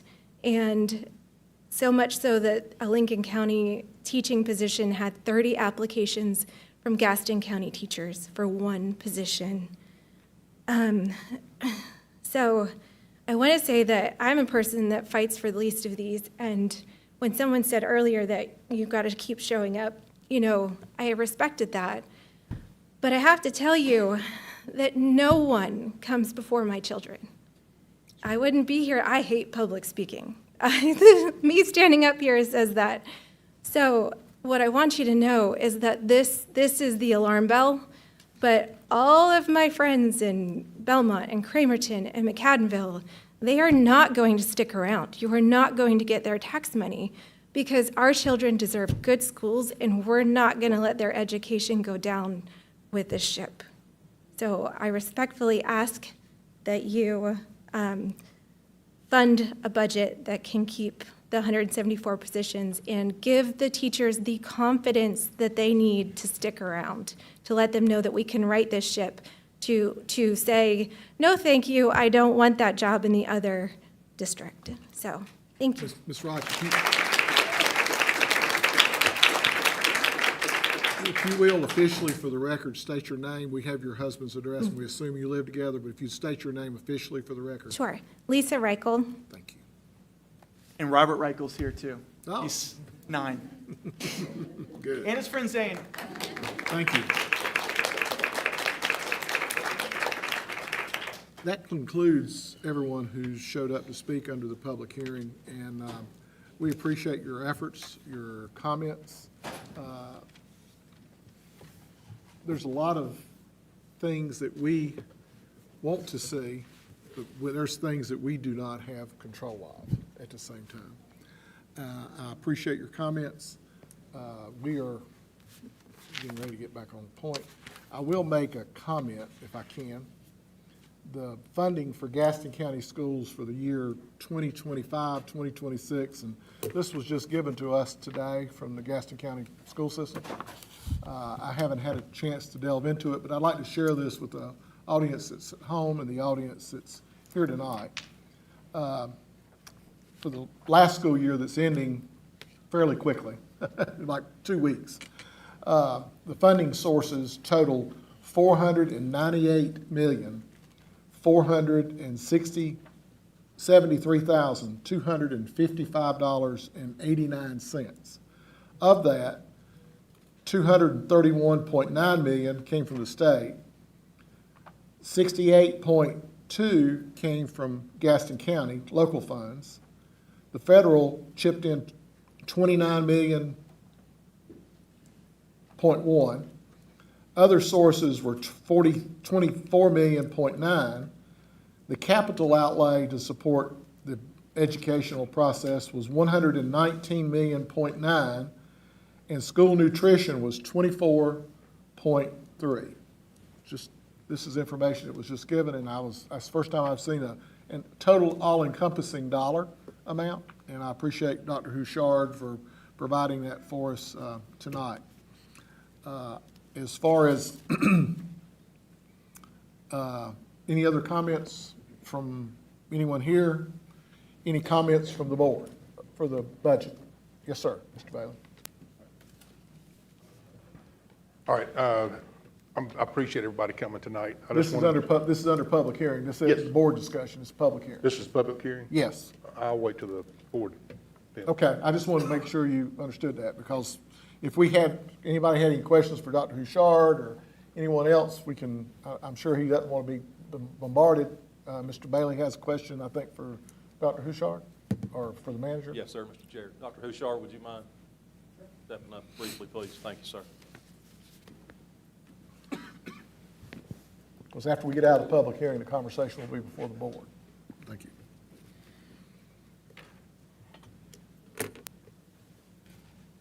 How are you, sir? I'm good. Hope you are. Good. Yes, sir. Just a couple of things. Number one, I was curious, is the outside firm, JLL, I think the name of it was, are they still involved helping you go through things currently? Yeah. Yes, sir. HIL. HIL, I'm sorry. Yes, they are. Can you give us an update as to kind of what they're finding, what they're saying, what they're proposing? Because I'd like to know where we stand on that, please. Sure. So each time they're here, I get a report. They've physically been here 3 or 4 times, and we discuss what they're finding. Their purpose is multifold, but right now it's to do some investigative findings, report what they're finding for us in the budget for this year. So we're trying to close out this year.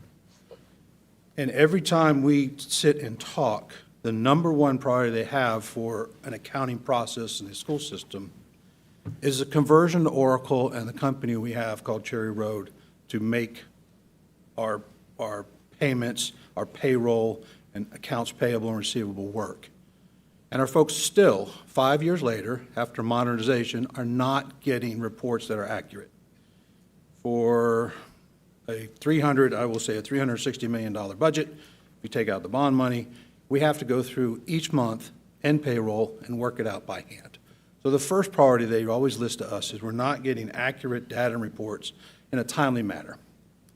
We're having to do it by hand, which is absurd in this day and age in modernization. They continue to find things such as the Oracle system that we adopted 5 years ago forgot to take out or forgot to bill the state of North Carolina X amount of dollars for 2 months for 10-month employees who work 12 months. Who have to have 12 months worth of deductions for health, to the tune of $800,000. So they continue to find these errors that you don't really catch until after the fact, the forensic side. So that's their biggest priority is we do not have an accounting system, and we are the only one in the state of North Carolina that uses Oracle through Cherry Road. So every time we have an issue, we have to call, they have to fix the issue, charge us, by the way, pay them about $1 million a year, to get solutions. And they generally cause more problems than they solve. Whereas if I were with other companies that did that, for example, or others in the state, they have 30 or 40 LEAs that share that experience, that learned accounting process through this modernization. So I'm saying all that to say, they say the number one thing is we're not getting accurate numbers, and we haven't for 5 years, which is absurd. Any anticipation as to how much longer they will be involved in this process? So what I've asked them to do is I've asked them, the first contract is to work with us through closing this year out and also help us develop the budget that I presented to you all today for the board budget, help us move forward in working through next year's budget.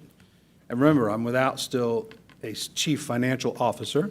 I've had that job advertised since February.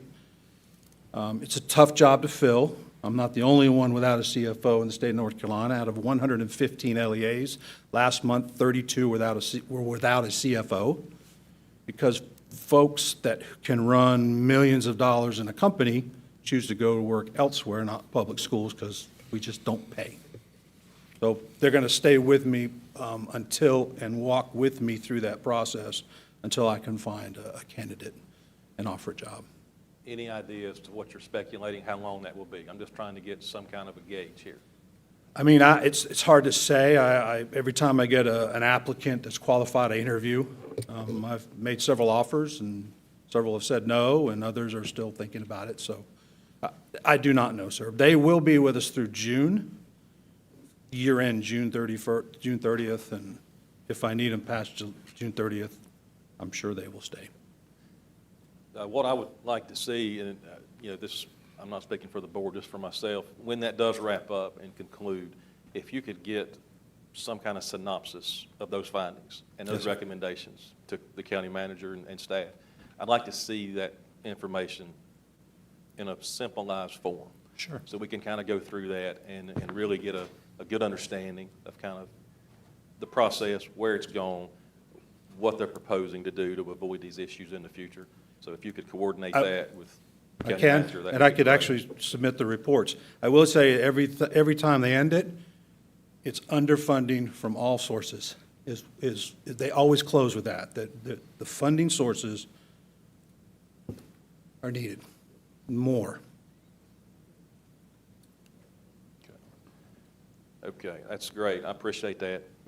Just if you could get that to us once that does conclude. I will. And they are willing also to come and to present. Of course, they will present to my board. They would also present to this board as well. They would welcome that opportunity. They're working with 14 or 15 other LEAs at this time. I understand. And much like Vice Chair Hovis said, we just received this several hours ago.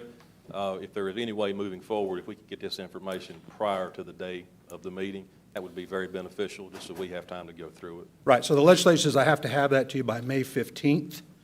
We had it set up, and things were changed, and it just takes time to find an $8 million change. And that's what took us a long time to figure out where are we going to find $8 million to get it to what we presented you today, so, yeah. Thank you, sir.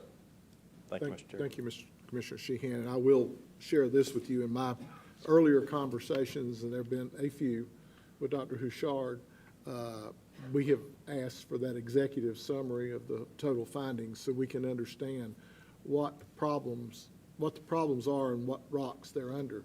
Some of course, could be us, some could not be, and that's why we want to understand the depth and breadth of this creek.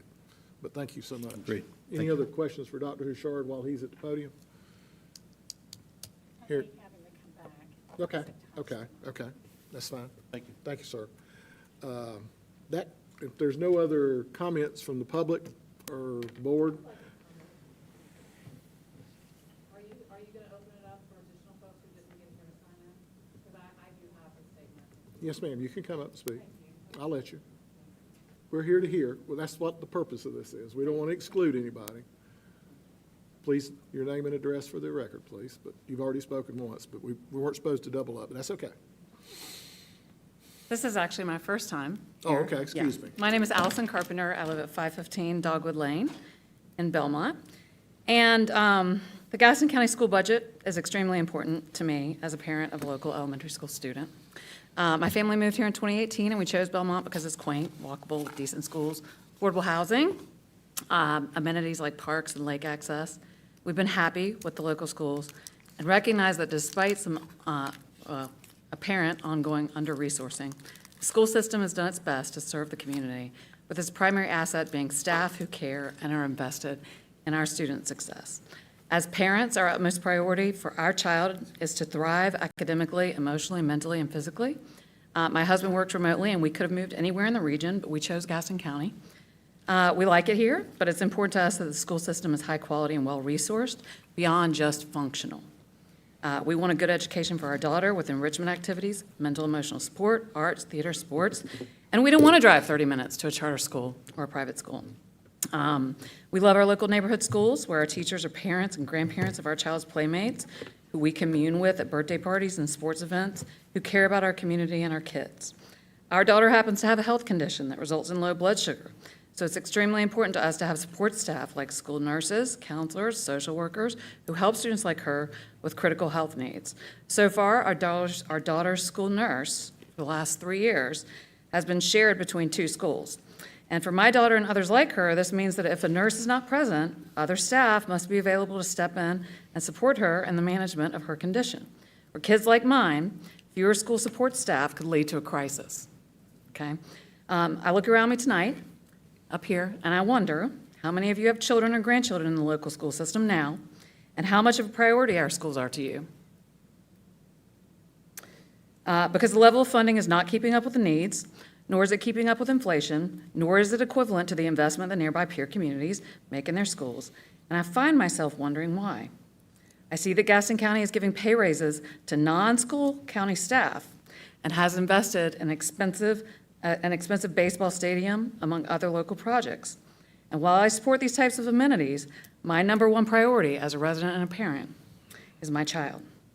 I've never been to a local baseball game, but in her K through 12 career, my daughter will spend 190 days a year for 13 years in a local public school if we choose to stay in Gaston County. I see a lot of families moving here for the exact same reasons that we did, but one thing I know from life experience is that families will not move or stay here if the school system is broken. If school quality declines, housing prices will decline alongside it, and there goes the local tax base.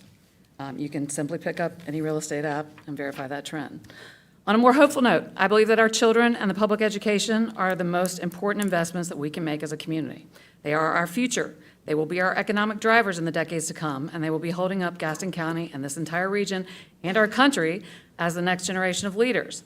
We need to invest in them if we want to have hope in our own futures.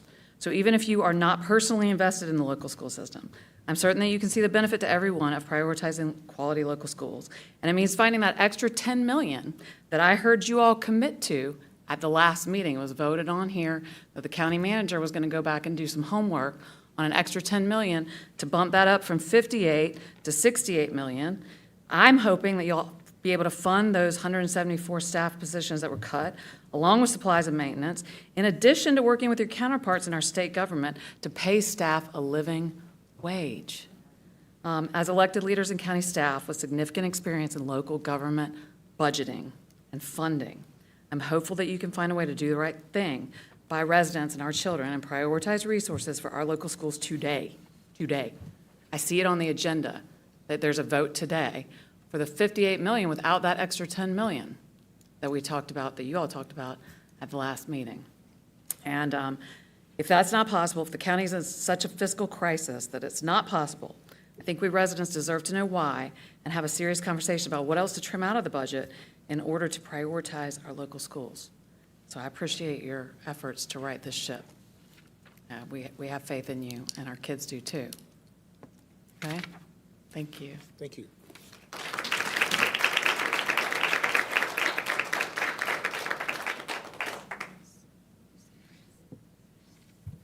Yes, ma'am. Did you want to speak? You can. I don't want to exclude anybody. We're here to hear this conversation.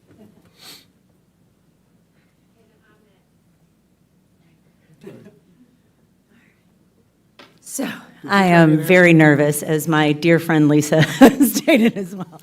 But I had a wonderful dance teacher when I was growing up who told me that the butterflies mean that you care.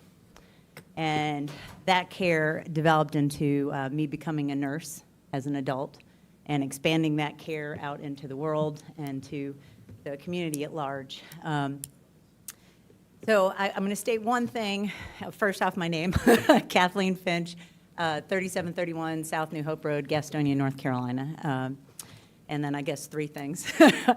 The second thing that I'll state is that I have a lot of concern because of that care, that part of the reason for underfunding is that you want a less educated group of people in the future.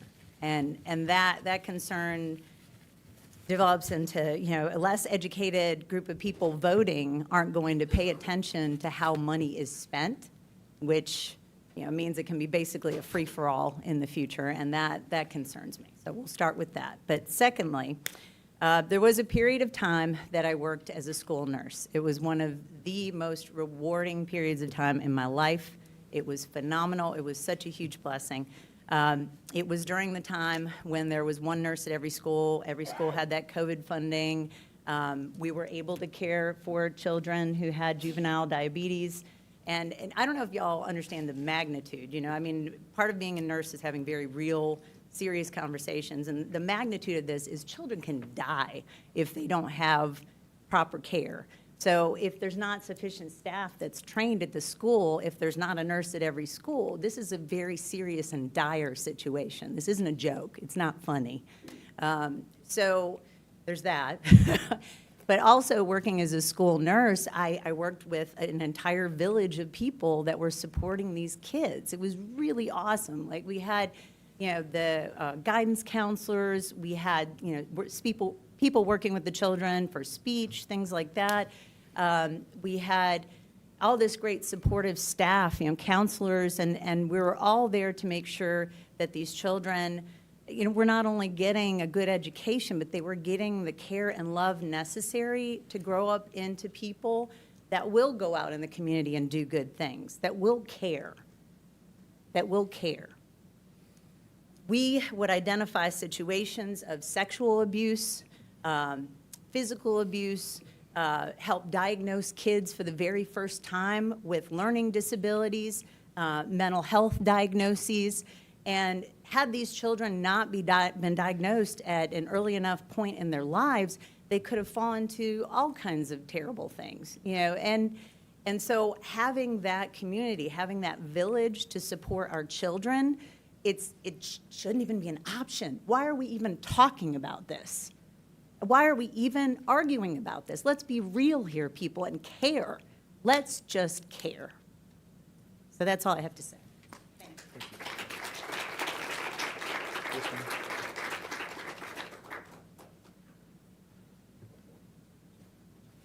name and address. Thank you. My name is Hannah Sanney, and I live at 1451 Wiggins Drive. Side note, I would like to state that it's super weird and kind of power grabby and antiquated to have to say my address, but okay. Y'all have heard statistics. You've heard from teachers and other school personnel. You know why we're mad, and I'm here to tell you how mad. I'm a graduate of Ashbrook, go Green Wave. And my oldest has gone to Sherwood, Robinson, and now Hawks Nest. All that to say, I know the disparity across the districts, and we are so spoiled and privileged at Hawks Nest, and yet I'm still standing here today. I'd much rather be at home, playing in my backyard, digging up bugs, and riding scooters with my 3 boys, but instead I'm here. I would much rather not know any of your names or any budget lines, but I can't, because I keep hearing week after week ways y'all are doing a disservice to us and our kids. And you don't know me, but I'm someone who gives the benefit of the doubt more than I should. And Hope Springs Eternal is my middle name. But I skip all that when it comes to my kids. I was put on this earth to usher them into their futures, and I'll be damned if I sit at home in willful ignorance because the people I entrusted to protect and support them aren't doing their job. You better believe if my baby's IEP is not being honored, somebody's going to hear from me. So it wasn't an option to stay quiet and stay at home when this entire elected council can't figure out how to keep the wheels moving. It can be done, and we will gladly go home and stay home when it is. I'm a trauma therapist. There are not many situations I can't use reason and compassion to understand why people did the things that they did, because there's almost always a reason. And for what it's worth, we can acknowledge y'all were dealt a bad hand. There are other people not doing what they should be doing. But we didn't just elect you for the good days or for just when this role is easy. Figure it out, or we'll find someone who will. Get creative, be innovative. Think outside the box. We don't pretend to know how to fix it all. We just know it's broken. That's your job to fix it. Be revolutionary. Make us write posts on our social media platforms about some awesome and new way y'all figured out how to get our kids what they need. I would love nothing more. I understand that local government, sometimes margins are tight, decisions are hard, and things are often a lot more complicated than they seem. But I also know that when someone in power is really passionate about something and willing to get creative, things start moving, goals are met, and lives are impacted. There is a path forward here. There is a way this can be fixed.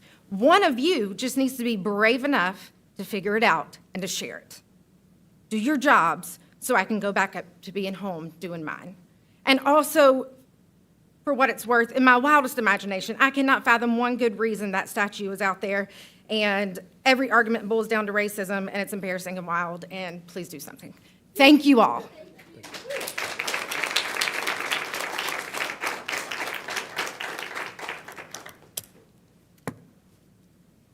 There's no one else, correct?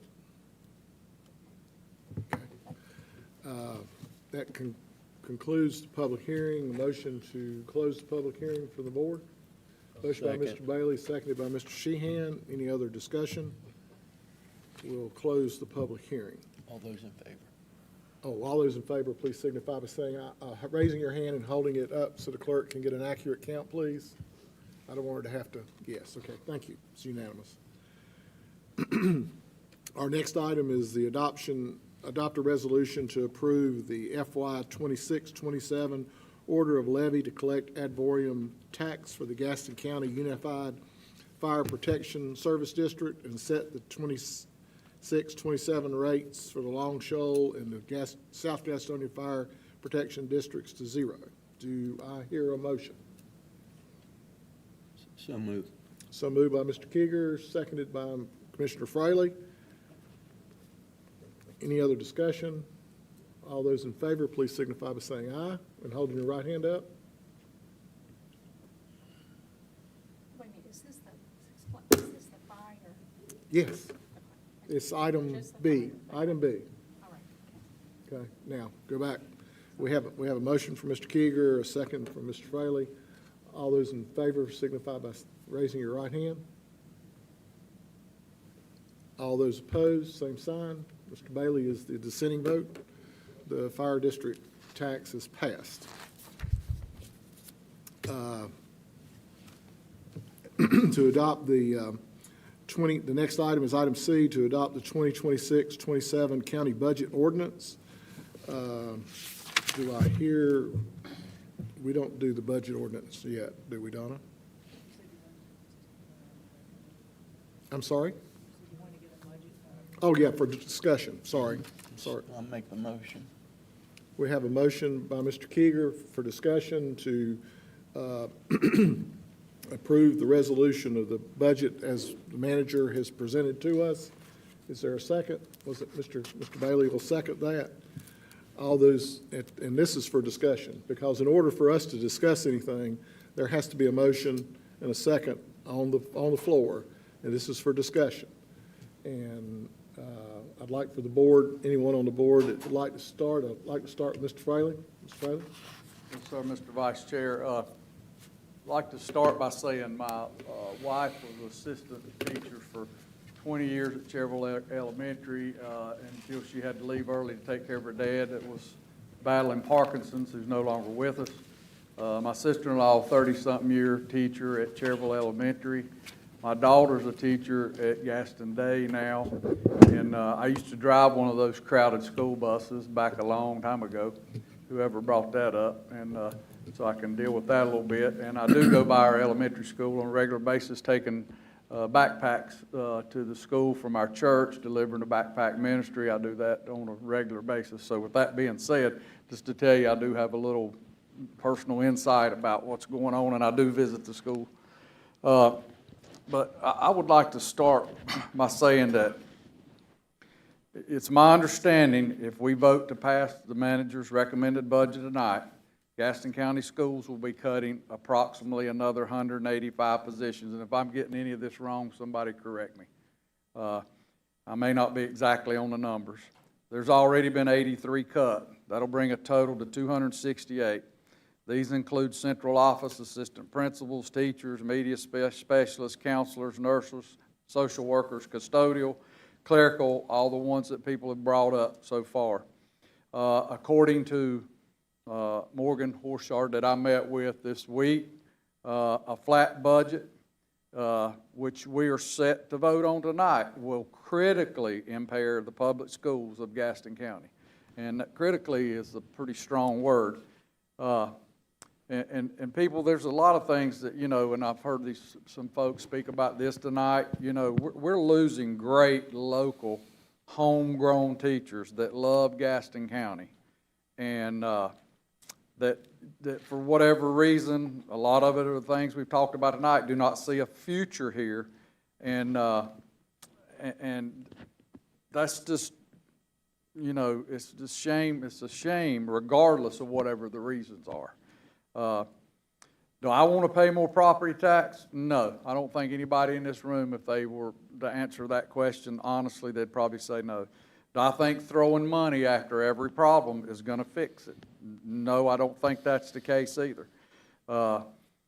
But I'm not ready myself to pass a budget that will result in these actions taking place that we're talking about. Closing schools and firing teachers is a very negative signal that go out to potential businesses and people looking to relocate here, or some that are leaving because of those reasons.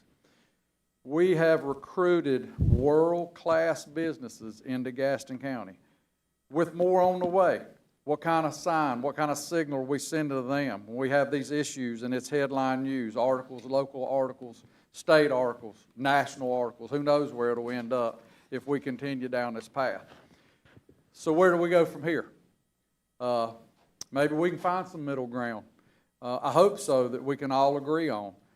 Maybe this will work if we all contact our state representatives to help us get this sales tax on the ballot. That would create another $10 or $11 million, but we can't just depend on that. And we do have a revow coming up next year, and whatever we decide on this budget, we can make decisions along with meeting with the Board of Education and all the people that have a stake in this to try to make the right decisions. But, you know, in some way, shape, or form, and I don't know how we're going to accomplish it because things are tight and there's just not a bunch of money laying around out there to give that much more to the schools. But if we work together, if we talk about it, if we collaborate, we can find a way because we're all Gaston County. Our board is, the Board of Education is, the citizens, the teachers. So we need to strive for that. And I'll leave it at that for right now. Let discussion to continue, and then we'll see where we go from there. But thank you, Mr. Vice Chair. Thank you, Mr. Fraley. Mr. Sheehan? Thank you, Mr. Vice Chair. Much like Commissioner Fraley, I come from a family of educators myself. My mom, sister, brother-in-law, 2 cousins, aunt. So I understand. These problems are not new. They've been around a long time. I actually have an education degree myself from Appalachian. So I do feel greatly for what is going on to our teachers and our students. It's vitally important that we do protect our educational system. And that is the reason why we did come to assistance previously with the give that was needed. And we had no problem doing that because we saw the need there.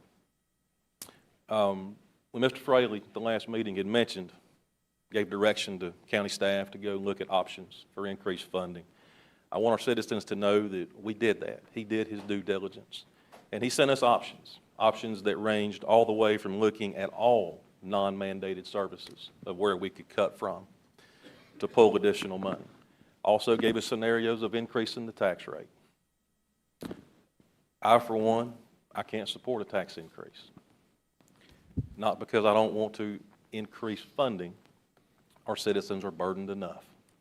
And I think most of us feel the same way. But there is hope to this situation, and that's what I want everybody to understand. Much like Mr. Fraley mentioned, 27 is our next reval of our property. On the last reval in 23, I'll be the one to say it, our schedule of value was incorrect on commercial and industrial properties in this county, which caused a decrease in revenue on our tax base. This board is committed to fix that next year. We're going to get that value correct. We're going to recapture that loss in revenue, which should roughly, Mr. Manager, if I'm incorrect, please tell me, equate to about $15 million a year. Is that correct? So if we can get to that point, we should not have these kind of issues moving forward. It doesn't immediately correct the problem we're in now, but it gives us a plan moving forward. That's all I have for now, Mr. Chair. Thank you, Mr. Sheehan. Commissioner Bailey? Yes, I would like to thank everybody here for coming tonight. I've heard a few people, teachers and parents, talk about my numbers that I do all the time while I'm up here. I do listen and I write down numbers. And actually, a lot of the notes that I took from last time, I wanted to do my homework, okay? And this is one of the things that I've found. I compared ourselves to 4 other counties in Gaston County that's similar makeup and everything. Gaston County spends approximately 19% on the schools. The other 4 average 33.5%. Okay, that's the numbers I found out, and that's one of the reasons why I do listen. And the one teacher, I can't remember who spoke. I think it was you that spoke last week, or somebody that had the red shirts on. I thought it was you, but maybe not. They said it turned out how much money you put into your school system equals grades and proficiency. Those 4 schools that I was talking about average with math, reading, and science 15% higher on average for proficiency level than Gaston County. I think one of the teachers said tonight that we're, our reading level is below 50%. Right, currently it's right at 45% proficiency in Gaston County, which is unheard of. You look at a lot of things. One of the they said, it's our responsibility. Some of it is, okay? Teachers are state employees. They're not county employees. I heard on the way here that the state legislative just approved or just agreed to approve a new state budget, which is going to, greatly increase teacher salaries, much more than, what was there last year, what they proposed. Does that take some of the responsibility off of us for school teacher supplements? No, it doesn't. Okay. My daughter's a teacher. She's our first teacher. I was a school director for the state of North Carolina through criminal justice. I wasn't an educator in the school system. I worked mainly through the college system. But some of the responses that I've got when I've talked to some of the commissioners was, well, let's stick with what the manager recommends, and let's stick to traditions, okay? I'm a new guy. I've been here for a little over a year and a half. And one of the reasons why I think I was voted into office was because there was such neglect in the school systems. If it's such a tradition, and me and the county manager talked about this when I first got started, his statement to me was he works at the direction of the county commissioners. So we're supposed to direct him. We're not supposed to work at traditions. We're supposed to direct him what to do. And I will get to that here in just a little bit about what my plans are on that.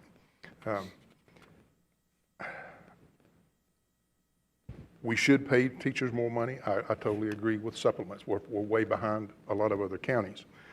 And I would like to direct the county manager. It may not happen this year, and I hate to say that. But I would like to direct the county manager to reduce the size of our government. We have a lot of people that work at this county. We briefly talked about this the other day. We have a lot. When you look at comparison with these other counties that I was talking about,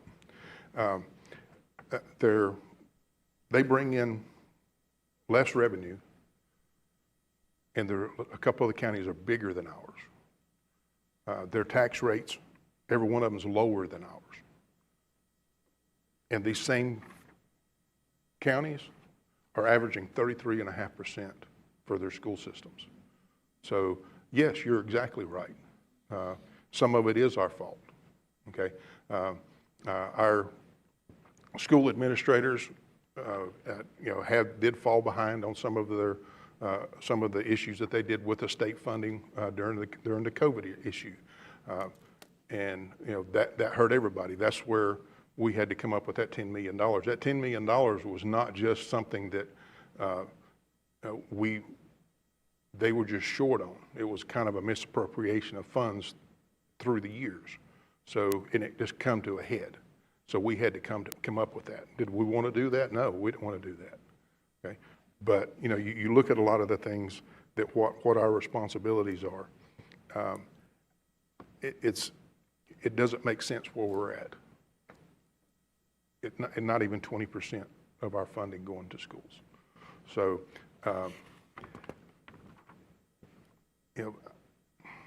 I just feel like in Gaston County, we have way too many people getting paid for jobs that maybe we need to look at, okay? Reduce the size of government.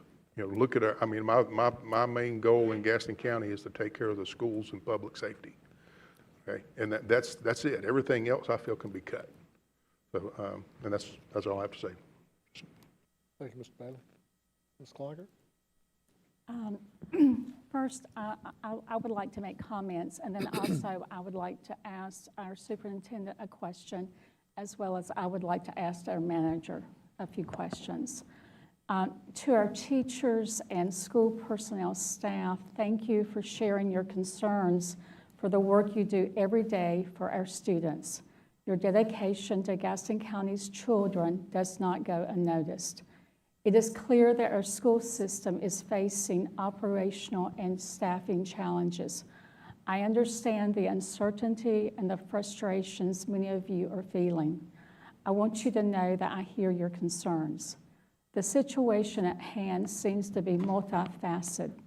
Gaston County does have limited revenue resources.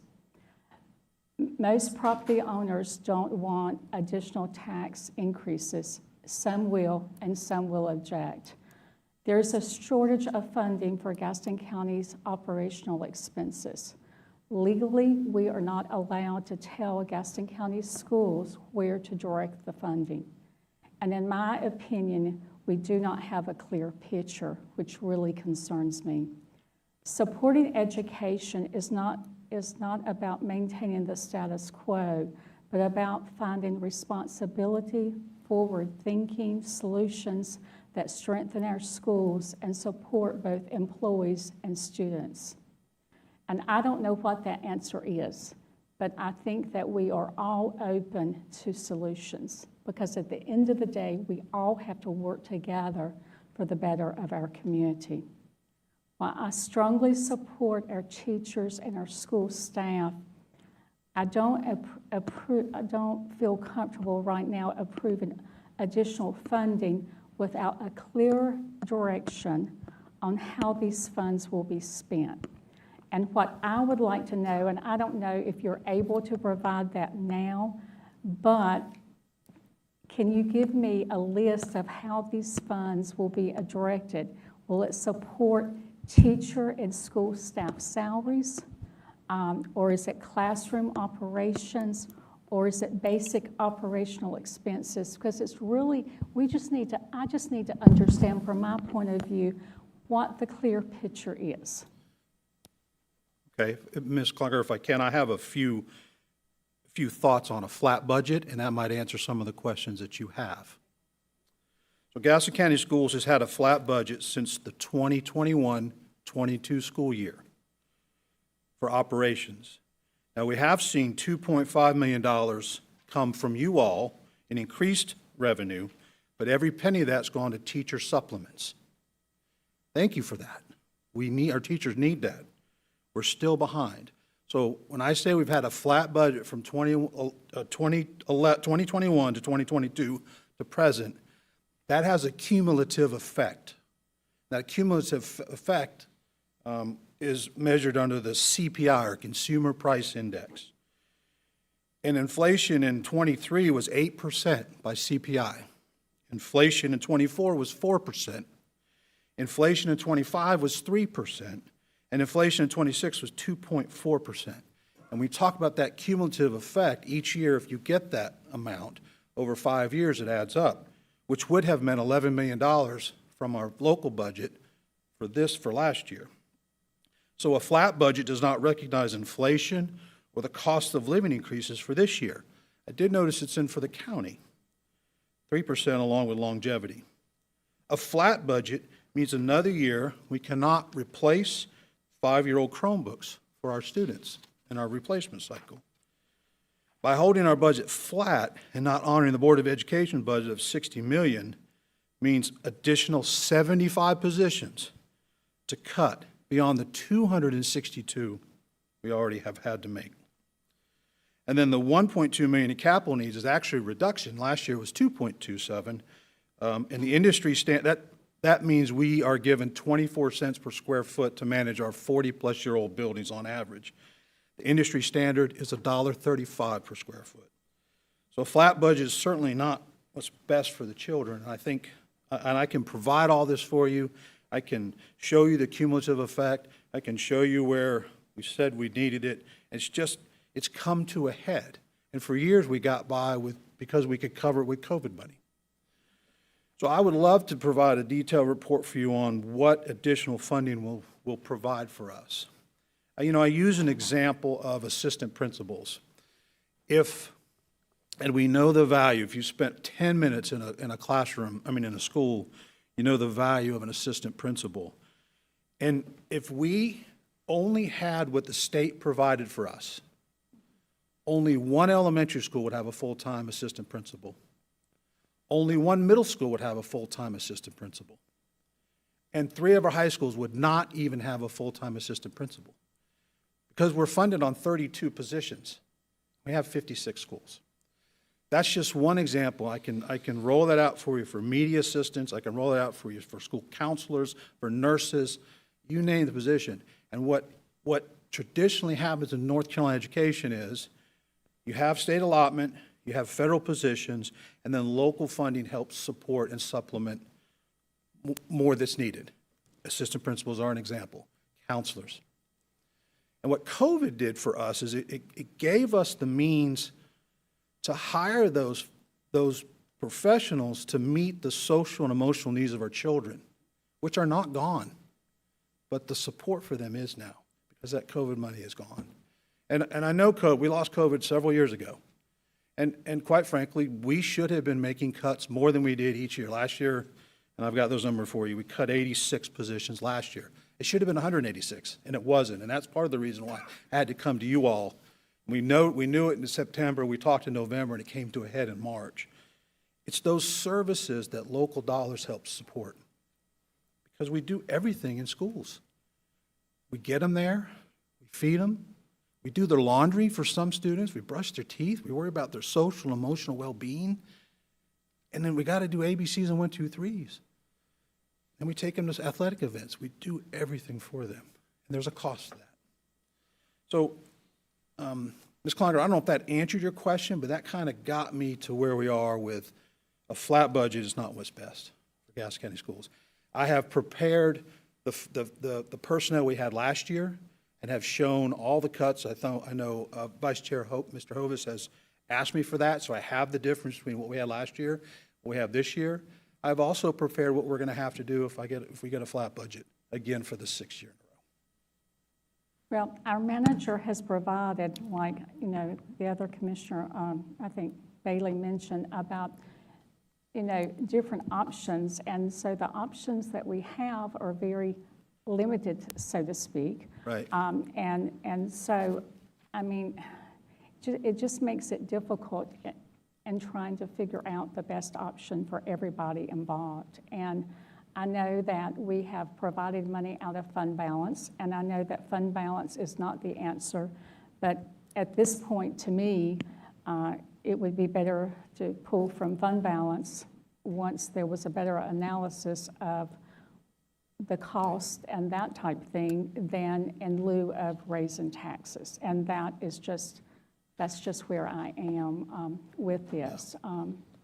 But I do think that we need to work together, and we all need to work together for the common good of all in trying to figure out something that is going to be sustainable and workable with the school board and with the commission and with their citizens, because they have made very vocal and concerned and realistic situations of the reality of what is happening in the school. I know that, I received an email from someone saying that report cards will have to be picked up instead of, right, is that correct? Yes, ma'am. It Picked costs up? us $30,000 to mail report cards, and what I see, that's a custodial position, or that's a teacher assistant. So we have determined parents can go online and get it real time, which they do all the time. They can come and pick it up. We can send it home with a child, or they can come get it anytime during the summer. But $30,000 in this budget matters. Right, It right. matters. But, Yeah. I'm sure it's every day that I heard before I came here other comments that I'm just not going to, get into, but it's just really affecting. It affects our community as a whole. It affects everything, and we just need to really try to work deep down to see what we can do. Can I share one more thing with you? It's Yes. just an overview. So of the $54.8 million we get, the 3 largest bills we pay come right off the top. So of that $54 million, $6.8 goes to charter schools, $9 million goes to teacher supplement, and $5.5 to $6 million goes to pay the utility bills. So from the start, our real money is really less than $33 million. So there's those big bills that we forget about. Running 5.1 million square feet costs money. Well, and I think so- that's important to be able to explain that, because of, we all have those checking accounts, and we all have to have those checks and balances, like we have to make those checks and balances here as commissioners as well. And there's those expenses that none of us ever see. Yes, ma'am. Okay, thank you very much. Thank you. I have a few more comments. Did you have a question? Okay, go ahead. Okay, that's it. As county commissioners, we have a responsibility to consider the needs of the county as a whole and be mindful of the impact our decisions have on our taxpayers and also our county services. And I feel that this is honestly, in my opinion, has put us in a catch-22 because I do believe that transparency is very important as well as responsibility and accountability. And I remain committed to listening and asking questions and working towards solutions that move our schools and community by working together. But I do have, before I finish, I'm sorry, I have a couple of questions I would like to ask our manager. So I think that it just needs to be explained again, these questions is, you know, what has contributed to Gaston County school finances being not able to cover their obligations and needs? I don't want to speak for Morgan, but my understanding of that situation was, while they may have had some information regarding the loss of low wealth funding, they didn't know the significance or the amount of that. And so as it led into the fall of last year, when they realized obviously there was a deficiency, as well as the loss of what Morgan mentioned as ESSER funds or COVID relief dollars. And that's hard on everybody, right? Like we got those funds, every county, most cities in the state got that, as well as school systems, is that money was flowing in and you really had to be really diligent about where it was going, how it was being allocated, not for reoccurring purposes or especially personnel or things along those nature. And so I think, you know, I can't speak for him. I mean, he mentioned their financial system, their payroll system, and how they weren't getting adequate reporting. Obviously, that would be very detrimental if we weren't getting that. And so if you don't know where you're at or where you're going to end up, it's hard to plan for the future. And I think all those things just kind of, unfortunately, caught up at one time. Okay. Then another question. In the state budget, what is the percentage increase for teacher salaries? So the state has yet to pass the biennial budget. They had, obviously, long session last year, which was the intent, was to pass a biennial budget. They did not. They failed to do so. They're in the short session currently, and I think it was mentioned previously, the percent being thrown around right now for the 2-year period is an 8% increase for teachers. Obviously, that hasn't passed. It's out there. Hopeful that it would, and that would be very beneficial, but we won't know until a budget passes. That's all my questions. Thank you, Commissioner Cloninger. Commissioner Keegan?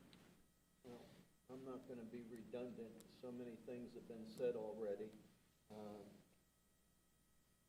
I'm going to wait and see how the wording of the adoption of the budget goes. I may have some things to say there, but I got a notice that, and I'm sure most of you heard this, that the General Assembly will take a vote on giving teachers an 8% increase. Hopefully that'll be tomorrow. Teachers with 16 years or more, they're saying will get a $1,000 bonus, under 16, $500. And it says with the 8% increase, along with supplements throughout the state average-wise, it'll be the highest payroll for teachers in the 7 states. I just want to throw out something good tonight with all the negative going on. But as Mr. Fraley stated, others, teaching is a wonderful, it's not a career, it's a passion.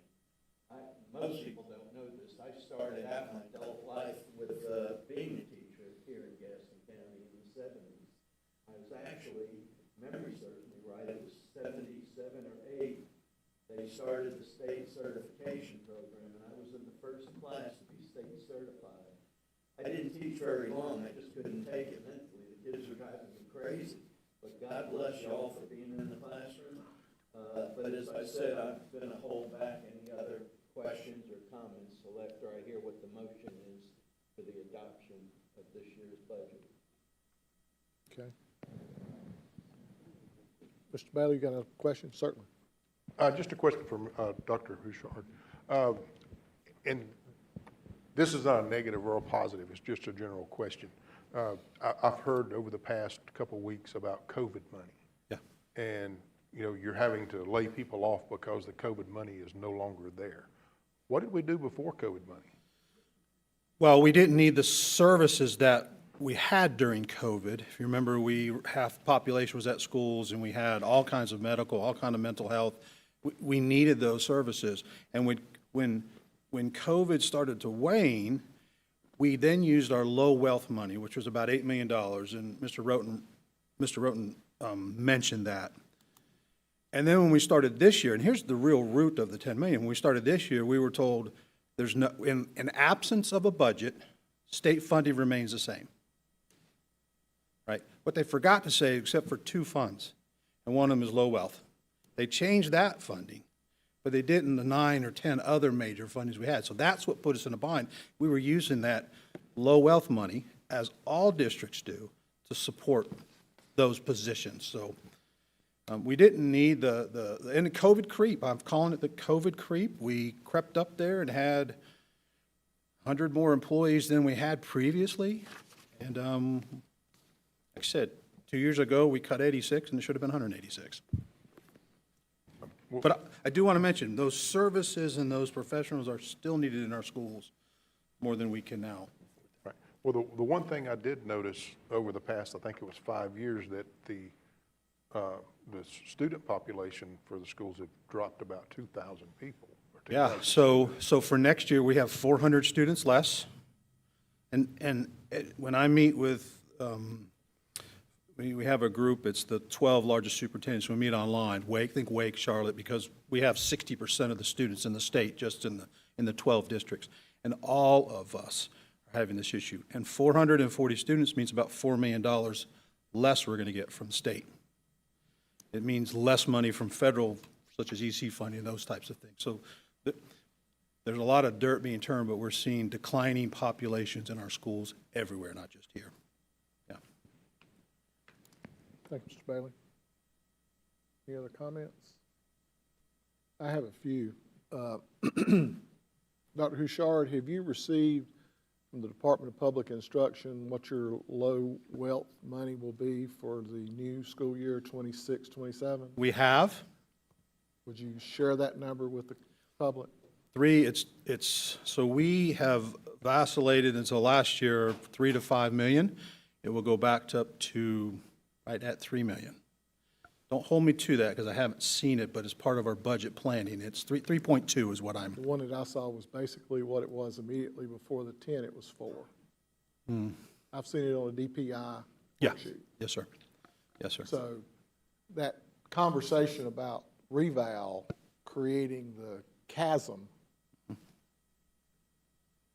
that math doesn't work. I'm not pointing blame. I'm just saying, everybody's saying that we should have recognized that we're creating this chasm. That going from 10 million to 998,000. It's a formula.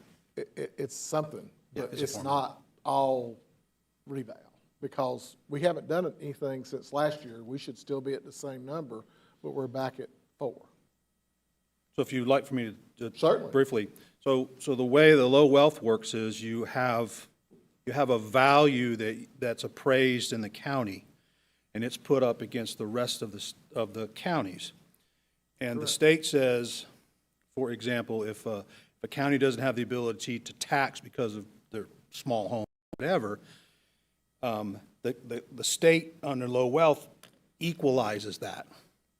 So what the state looks at is when you raise the value of your homes in a county, and this doesn't follow, the tax rate doesn't follow, the state looks at it as an obligation to fund with local funds. Now, I'm simplifying. To move funding around disparagingly. That's right. Not scientifically. Well, from local funds. And then what happens is other people catch up. So between the time we had the reeval and now, I'm going to say 35 other counties have had a reeval, so now their value in the county has gone up, which helps us. Puts us back where we Yes, were. sir. No, Yes, sir. I understand it, but I'm Okay. just saying the formula that's being used, we don't create that formula. Yeah. We don't claim to understand all of it, but at the same time, you're taking discrete data. If you're a statistician, discrete data is data that can be replicated, you have measurement system error and all that. But you're taking attribute data and treating it as discrete, which statistically does not work. Right. Just sharing with everybody else, because I never could figure out, and then when I saw those new numbers, it didn't make sense. But just sharing that point. Okay.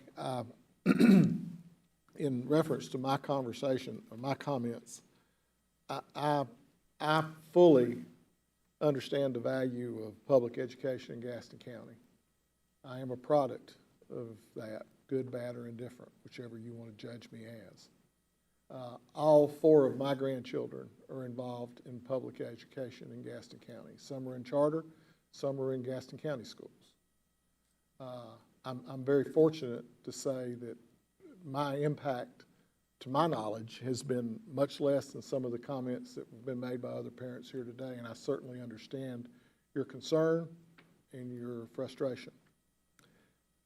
At the same time, what we have done in terms of managing these funds and reacting, what has come to us, I feel like is kind of a lot late and slow in reacting in terms of finding out where we are in terms of this predicament.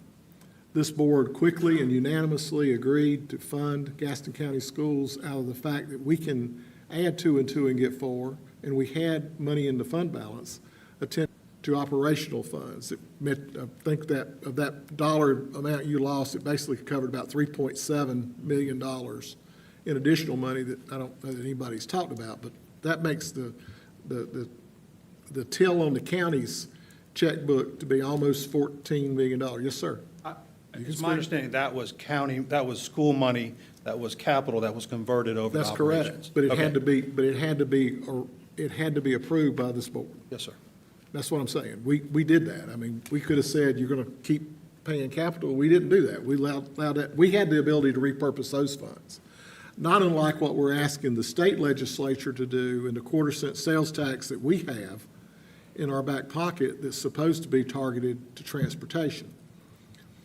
We're not going to do, counties don't do transportation. The reason the 5 largest counties in the state got a 1% transportation tax is because they're going to do mass transit. Charlotte with their light rail and those other things. That's not on, our population is not dense enough for Gaston County to get in that. But it's a perfect fit to repurpose that like we did the sales tax for the bond debt, because that didn't go against property tax, and that allowed us to float the largest bond issue that's ever been issued for Gaston County Public Schools, $250 million. Because you got to have a building in order to have teachers, and that's what we were trying to do. We know we're way behind the 8 ball in some of our capital improvements. So there definitely is concern here. What my opinion is, because we just got this other information, which is great information that you provided us today, and there's other questions. We don't have to fully solve that question tonight with the budget. We can act just like we did in terms of the $10 million check, if this board so desires, down the road, if we all get together and we come up with our numbers and we decide to right-size the ship and decide what our complement of labor force truly should be and what is sustainable, because it's not just doing it today. When we add these positions back, they're going to be there next year and the next year and the next year. They're reoccurring costs. So we can't treat it like a one-time emergency. We need to be able to have a funding stream that does that. And it may be additional monies from property tax ongoing in years to the future. I don't know what that number is, but I would like, if the board would so allow me to do, to amend my motion to approve the manager's budget as submitted, to add a caveat to that, that we that we approve the manager's budget as submitted, and that we, Gaston County, and our staff, and Gaston County Schools and their financial staff get together and come up with what we see the future state being in terms of staffing, to come up with a master plan of what would be sustainable and what could allow us to have a projected avenue to get to where we need to be to meet these needs, both of the students and also the financial concerns of all parties involved. We have never done that. There's never been an opportunity for the two entities to sit down like that. I would like for our chair, upon his return, to appoint 2 commissioners to work in conjunction with 2 or 3 school board members and our staffs to come up with this master effort, to come up with this master plan. And once we've identified that, if those needs are $5 million, if they're $6 million, if they're $7 million, whatever they are, then we can turn around initially, short term, we can fund it out of fund balance until we correct and right-size the ship in terms of property tax to fund that ongoing, not just stopgap, not just one time, but that requires a lot of analytical information and understanding so that we're not just knee-jerk reacting. I think that's a prudent way to analyze where we are and create a roadmap for the future so that we can find that. And still, it behooves us to pressure our legislature to approve the repurposing of that sales tax that we've been authorized to let the voters, you the voters, vote on. Allow us to send that to the Gaston County voters, their constituents, and allow them to approve it. And that money would sustain and put us in the midpoint that I said previously. That would put us in the midpoint of teacher supplements. So then we're handling operational costs. We're doing all that. This is a master plan that looks at all of those things that can take Gaston County schools for the next 10 years without having hiccups and burps and belches and whatever else takes place to fund properly our needs for our educational system. That is imperative. It's our responsibility as elected officials to do that. I don't think there's a single person on here, because they all voted unanimously to write that check. We were not going to let Gaston County schools fail. But we need to collectively come together, and maybe Dr. Huchard agrees or doesn't agree with my consensus of how we put this together going forward. And we don't have to do it within the confines of a budget, because we've got a date that we have to do a budget. Certain budget concerns have other effects on other revenues that come to the county. And by being able to do it in this method, a controlled, analytical method, and knowing what we're doing, we're not going up with property tax and back down with property tax. We're creating a stable situation, and we can predict our expenses and help with the county's expenses. And this board, 4 people on this board, can vote to dip back into our fund balance if it takes $3, $5, $6, $8 million, pull another chunk of money out to get us through this time for this year, once we know that this is a true viable plan. We know that we've turned over every rock. We don't have any, whoops, I got yous. You've got your information from the accounting firm that's getting you right-sized to know where your buckets are, and then we can move forward. I think that's a prudent, and this is just my recommendation to the board. The board wishes to allow me to amend my motion. I'd like to amend my motion to include that caveat of that development of the master plan to show staffing going forward, and then we can turn around and deal with this in a controlled environment. I'll second your amended motion. Okay. I think actually it was already seconded by, who was it? Donna? We had to amend it, though. No, but what, hold on a second. Whoever seconded it has to agree to the amendment, correct? Commissioner Bailey. Commissioner Bailey, do you agree to the? Okay. Then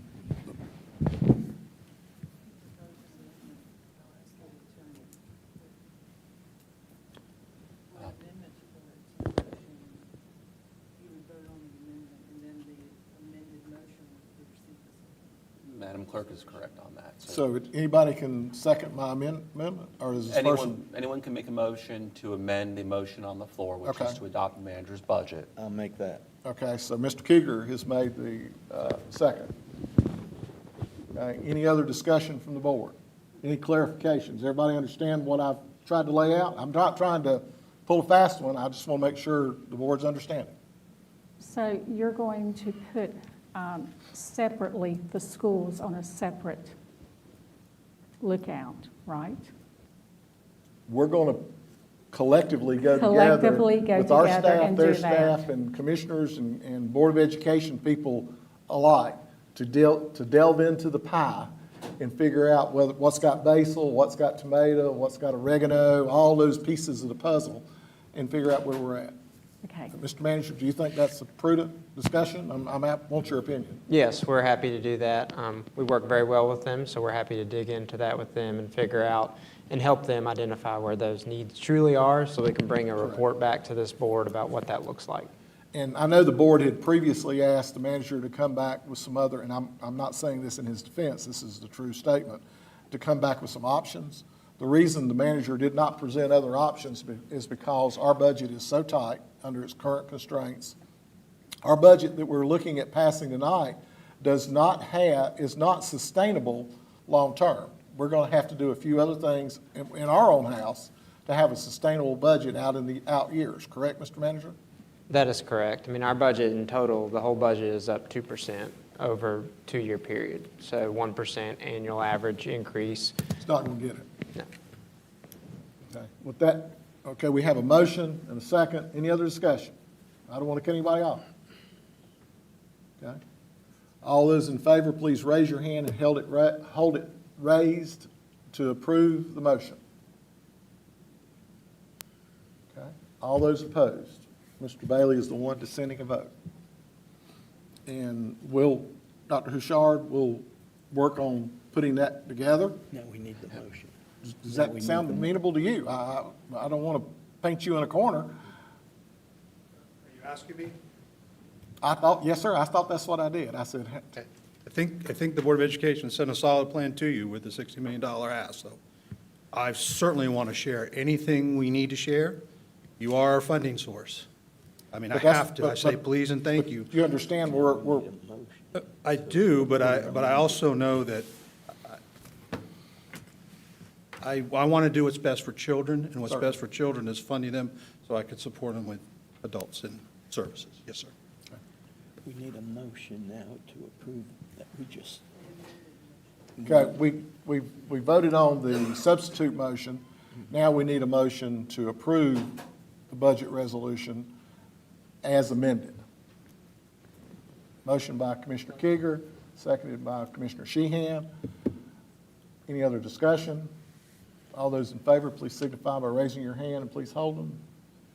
Opposed? Mr. Bailey's is a dissenting vote. Madam Clerk, any questions?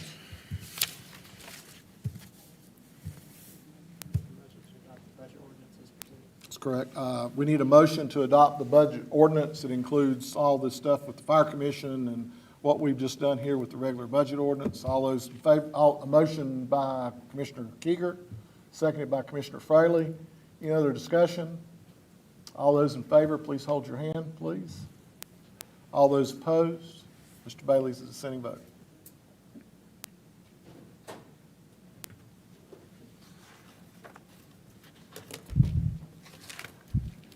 I think that concludes our action items, unless someone else has something else. Well, it's a special meeting. We can only identify those things that were on the agenda.